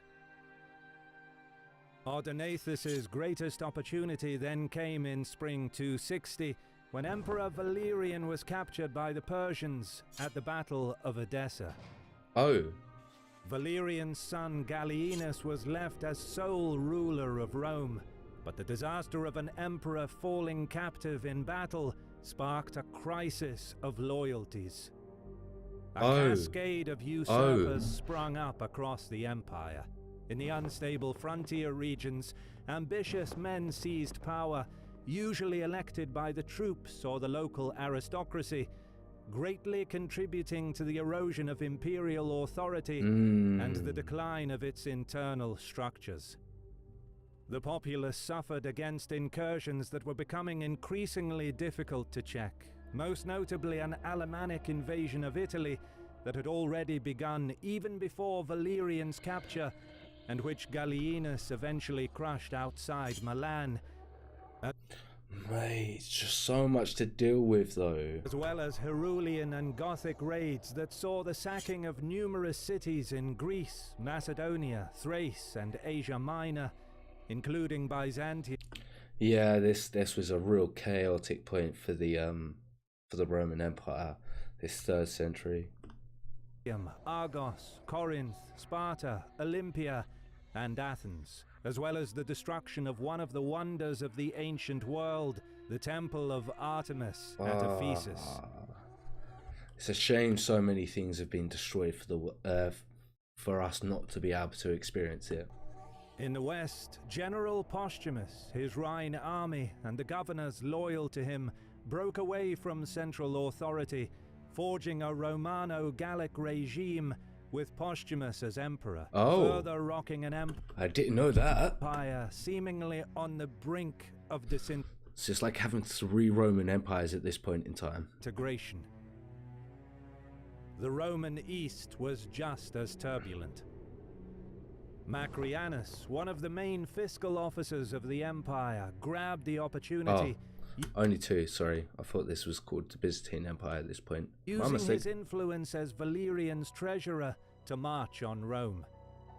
Planning to seize the capital, he took with him his eldest son, Macrianus Minor, intending to elevate him to the throne in the west. He left his younger son Quietus in charge of the eastern provinces, supported by the Praetorian prefect Ballista, who was instrumental in propping up Macrianus's sons to the imperial throne. The momentum to usurp the throne gathered behind Macrianus, but his army was intercepted and defeated in Thrace, with both he and his eldest son killed in the encounter. Okay. Meanwhile, Quietus and Ballista lost control over the eastern provinces. In a calculated show of loyalty to Emperor Gallienus, Odaenathus marched on Emesa and overthrew what remained of the usurper regime. So he actually helped Rome at this point. He hasn't broken off from them yet. Ever move. Gallienus recognized Odaenathus's de facto authority, who was subsequently honored as restorer of all the East, essentially becoming the viceroy of Rome's most eastern provinces. This gave him authority over Roman governors and military forces in Syria and Upper Mesopotamia. He knew what he was doing. Which Odaenathus used to great effect to help push the Persians out of the eastern provinces, recapturing Roman fortresses of Carrhae and Nisibis. In a brazen move showing his ambitions, he had declared himself King of Kings, a challenge to the imperial claims of Shapur I of Persia. Lol, you're joking, right? Oh, my man. Why do people just get a little bit more power and like, that's it. Like, I am now king. Like, chill for a little bit, please. You got a tiny portion of the Roman Empire. Like secure yourself more power before you start taking that title. Like, surely king brings so many dangers. making yourself a king is probably one of the stupidest things you could do unless you have such security behind you. In 262 and 266, he twice invaded Persian-held Lower Mesopotamia, reaching as far as the Persian capital Ctesiphon on both occasions, but was unable to take the city. In 267, on the emperor's orders, he also campaigned against Gothic and Herulian raiders in... Oh, okay, I see. But still, like, making yourself a king of kings is just still risky. Like, it wasn't really about the mocking, but I do understand that I did get it confused, so thanks for pointing it out. In Asia Minor. By now, Odaenathus had reached the apex of his power. However, members of Gallienus's court and Palmyra's elite were viewing his and his family's growing ambition with increasing concern. Okay. Although the details vary between the sources, it appears that in 267 or 268, Odaenathus and his son Herodian were assassinated in a joint Gallienic-Palmyrene conspiracy. The plan... See? Don't say you're a king. Backfired. Far from destroying the power of his dynasty, his widow Septimia Zenobia took matters into her own hands. See, she's gonna have to deal with the fallout of you naming yourself a king. Stupid. Stupid. Stupid. Stupid. See what I mean? The other senators thought you got too much power because you were starting to just... Yeah. Stupid. She propped up her young son Vaballathus as the new restorer of the entire East, thereby treating her husband's viceroy position as hereditary, with herself taking the title of queen and ruling as regent. Queen's the same thing as king. She wisely chose not to break ties with the imperial court, as she was not yet ready for war, but no one was left in doubt of the influence she possessed.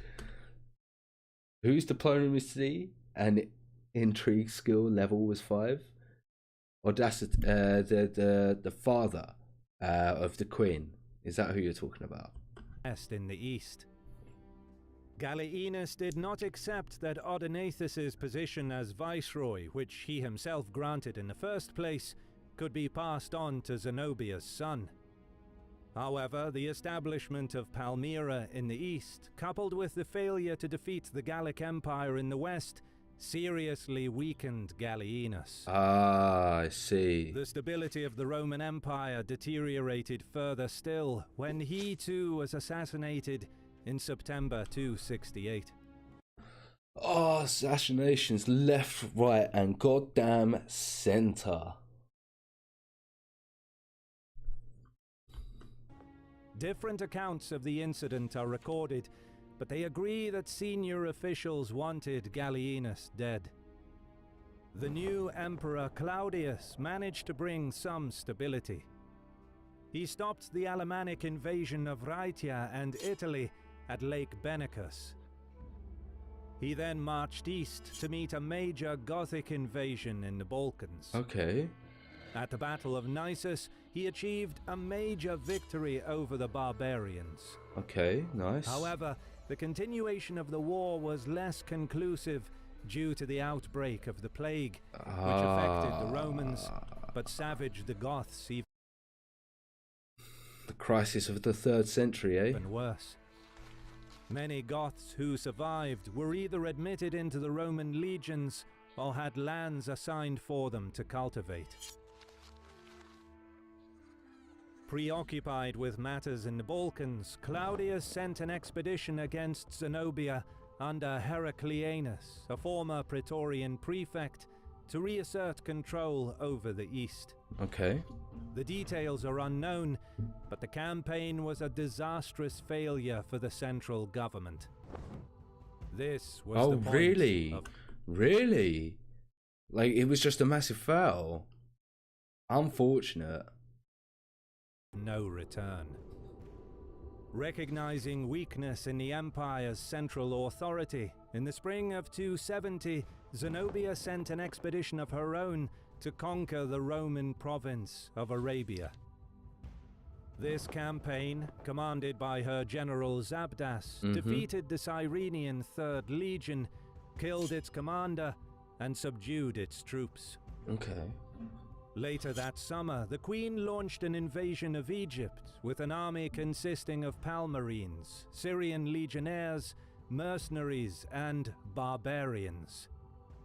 It was a grueling, hard-fought campaign, but Zenobia's forces successfully took Egypt. They're really pushing their limits. Do they really think that they're going to be able to pull this off? They really think that's possible? Wow, I guess the West is in such turmoil. The plague has just hit. It is the crisis of the 3rd century. Great time to be alive.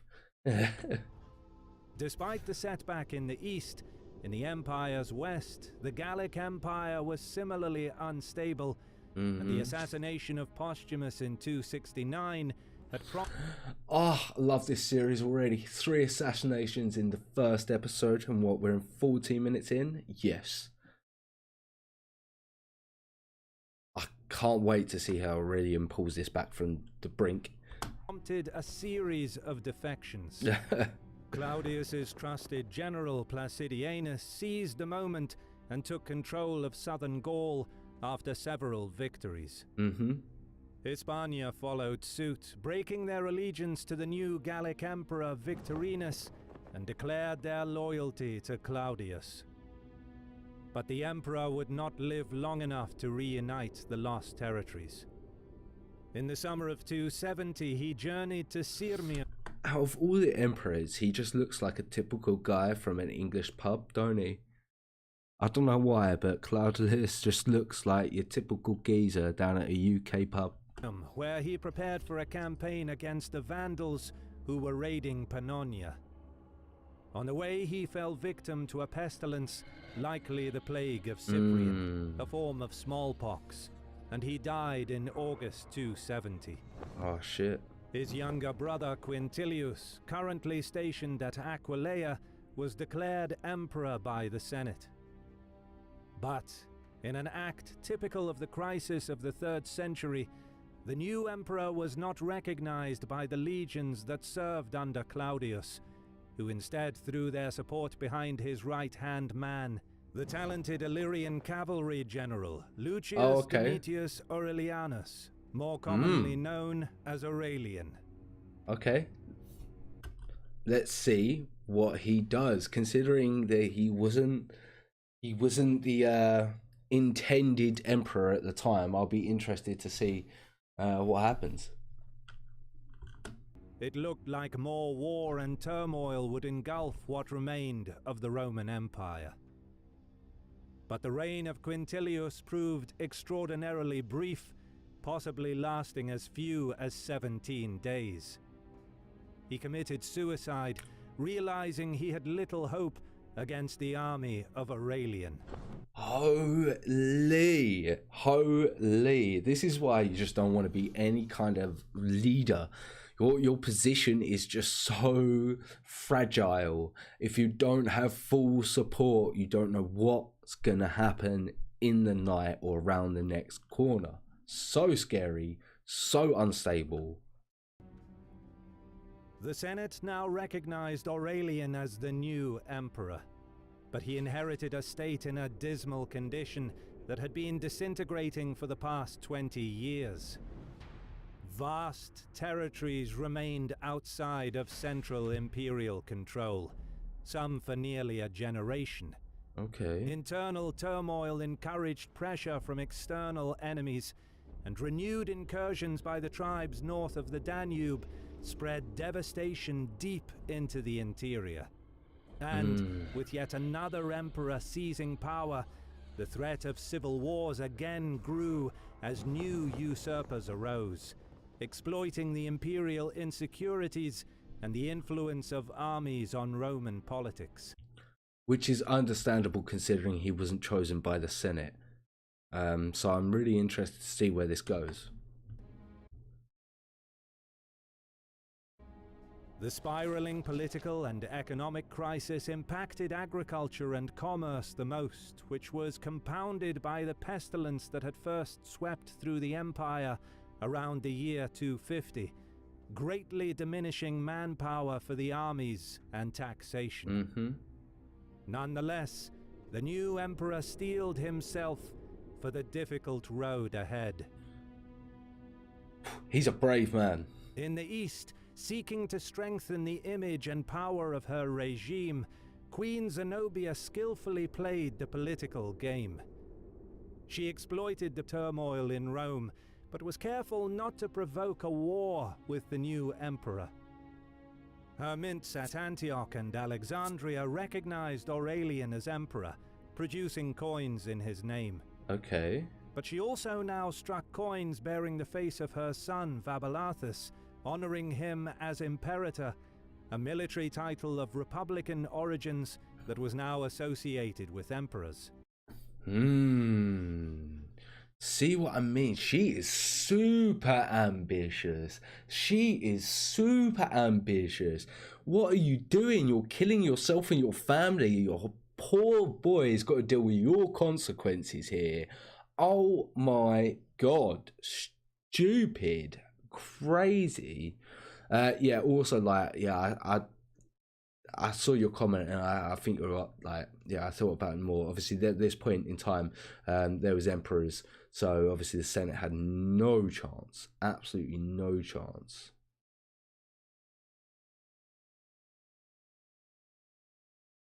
I see. The army had all the power. Yeah, makes sense. Makes sense. Who can take over by authority and power? That was the best way to do it now, wasn't it? That's how you become emperor. In this way, Zenobia gave him imperial status, whilst cleverly avoiding the title of Augustus, which would have unambiguously designated him as emperor, blatantly challenging Aurelian's authority. Roman mints were spread widely across the empire, and emperors used them to make political statements to their subjects. Okay. The populace often learned of a new Roman emperor when coins appeared with his portrait.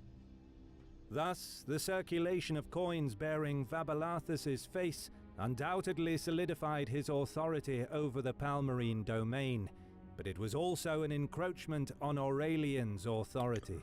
See what I mean? She's overstepping all these little boundaries so much.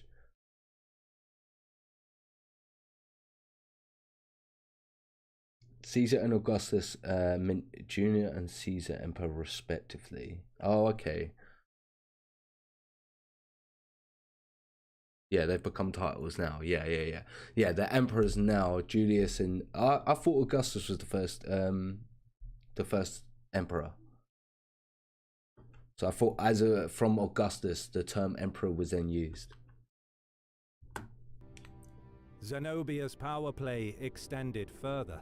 Her coins bore inscriptions that recorded the number of years that Vaballathus had ruled the East, thereby showing that he had been in power longer than the emperor, as if to suggest her son's seniority over Aurelian.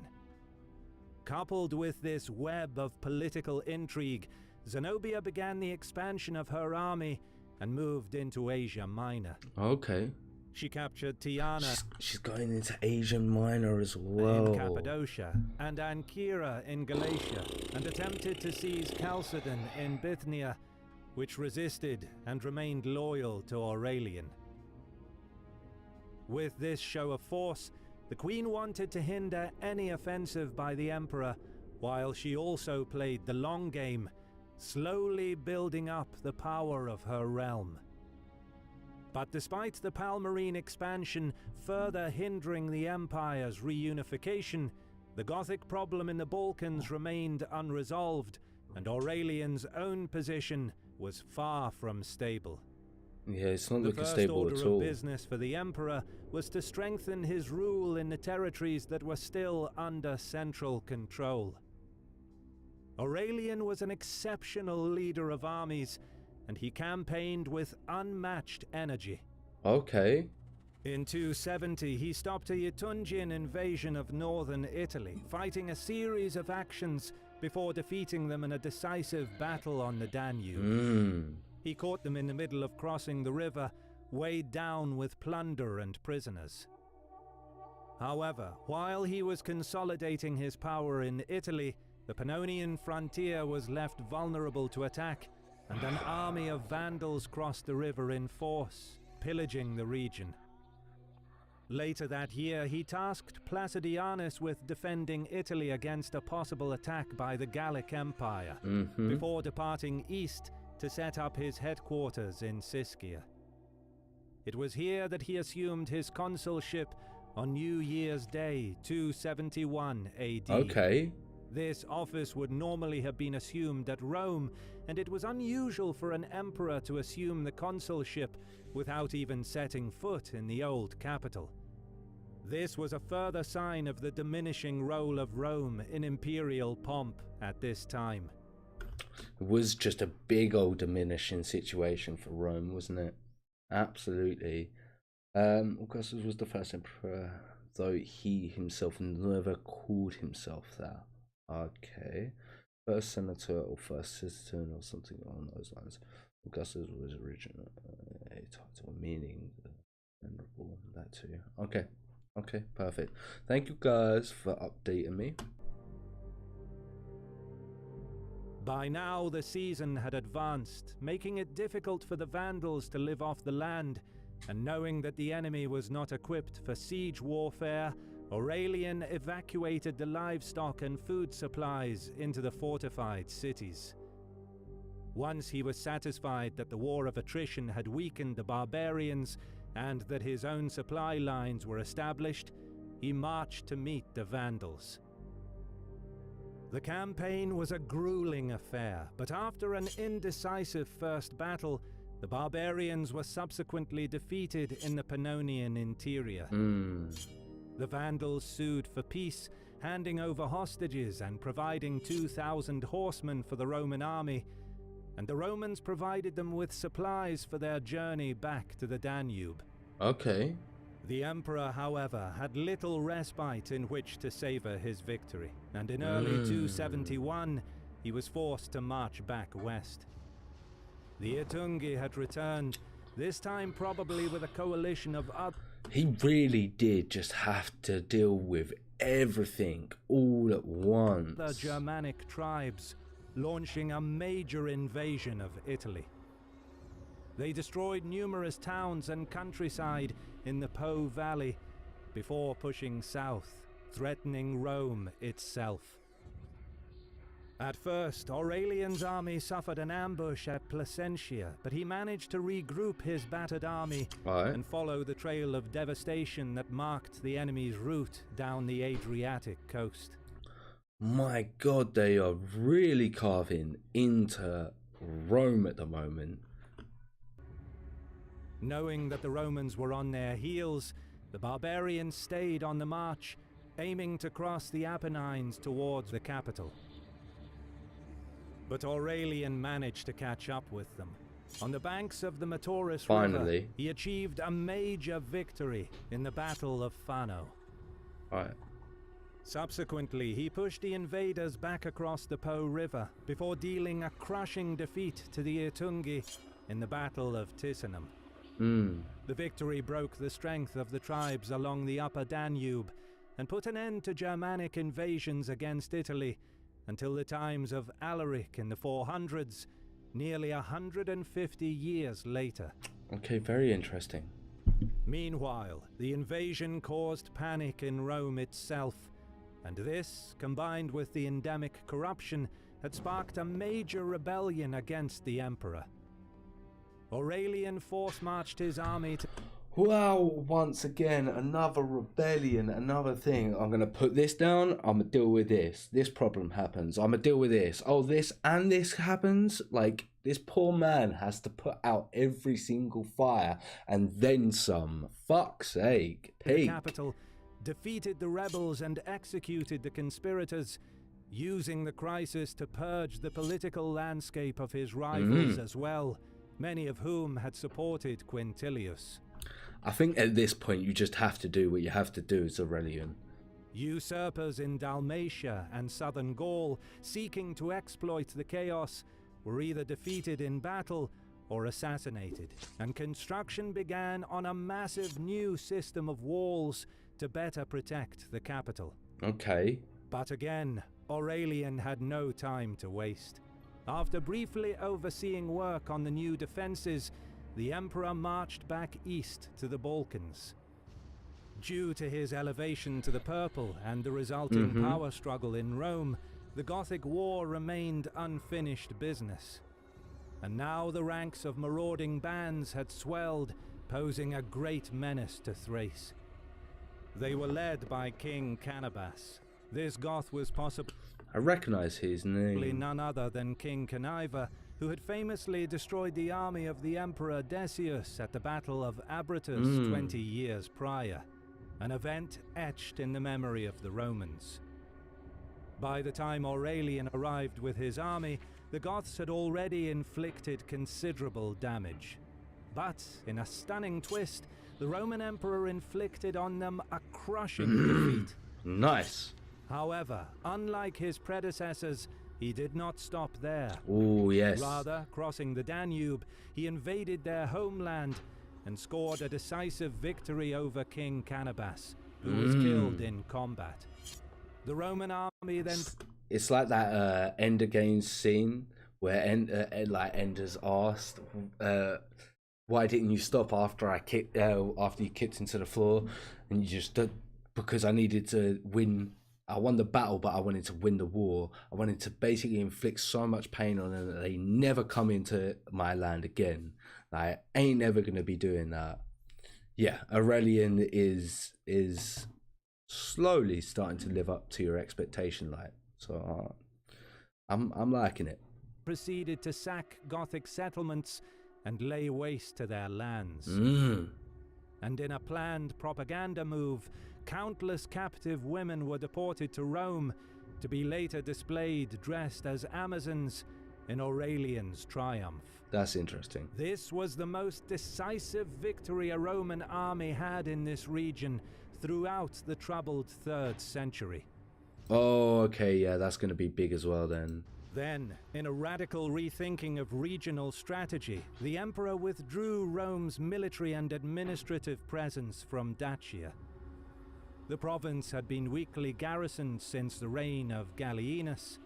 By abandoning it altogether, Aurelian could rationalize the long and undermanned Danubian frontier from which he collected troops, and repopulate the Balkans, okay, very devastated strong. by war, with the people he evacuated from Dacia. Not just very strong, it's very smart as well. It's a very good decision. Now, he was ready to retake the East. Credit goes to our awesome... I thoroughly enjoyed that. Let's look at some of these footnotes. Look at the assassination. Oh, really? Oh. Oh, interesting. Claudius is really nice.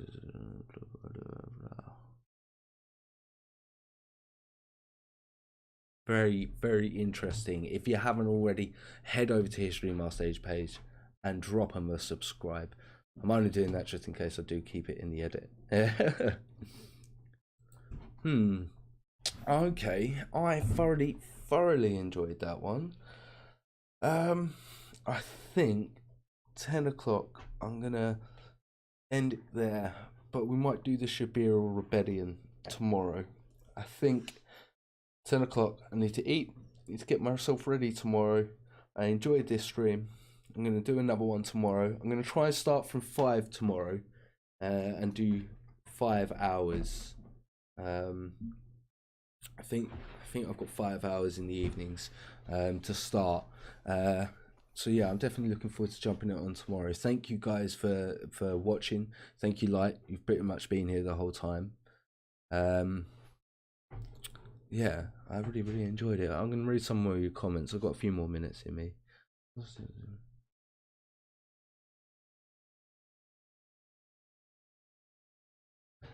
Okay, that's very interesting. I'd be really interesting to find out where we get some of these original sources from, because I'd also like to read the original sources myself to sort of get an idea. I enjoy these videos, but just as I got older as well, I'd definitely like to read the original sort of sources.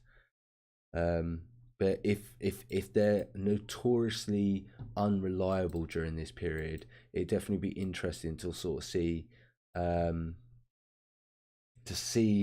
what we got and to make my own opinion of it. But yeah, guys, I'm really enjoyed it. Thank you for sort of staying on for so long. It's sort of a 4-hour stream. I think it's been pretty good for our first one. Yeah, guys, and I think I'm gonna call it there for tonight, and I will catch you guys tomorrow at 5 o'clock. It will most likely be on this channel. It might be on the on my solo channel. I'm unsure. It all just depends on if my solo channel gets access to the live streams. At the moment, I don't have access to the live stream, so I jumped on this. But that's going to be it for this stream.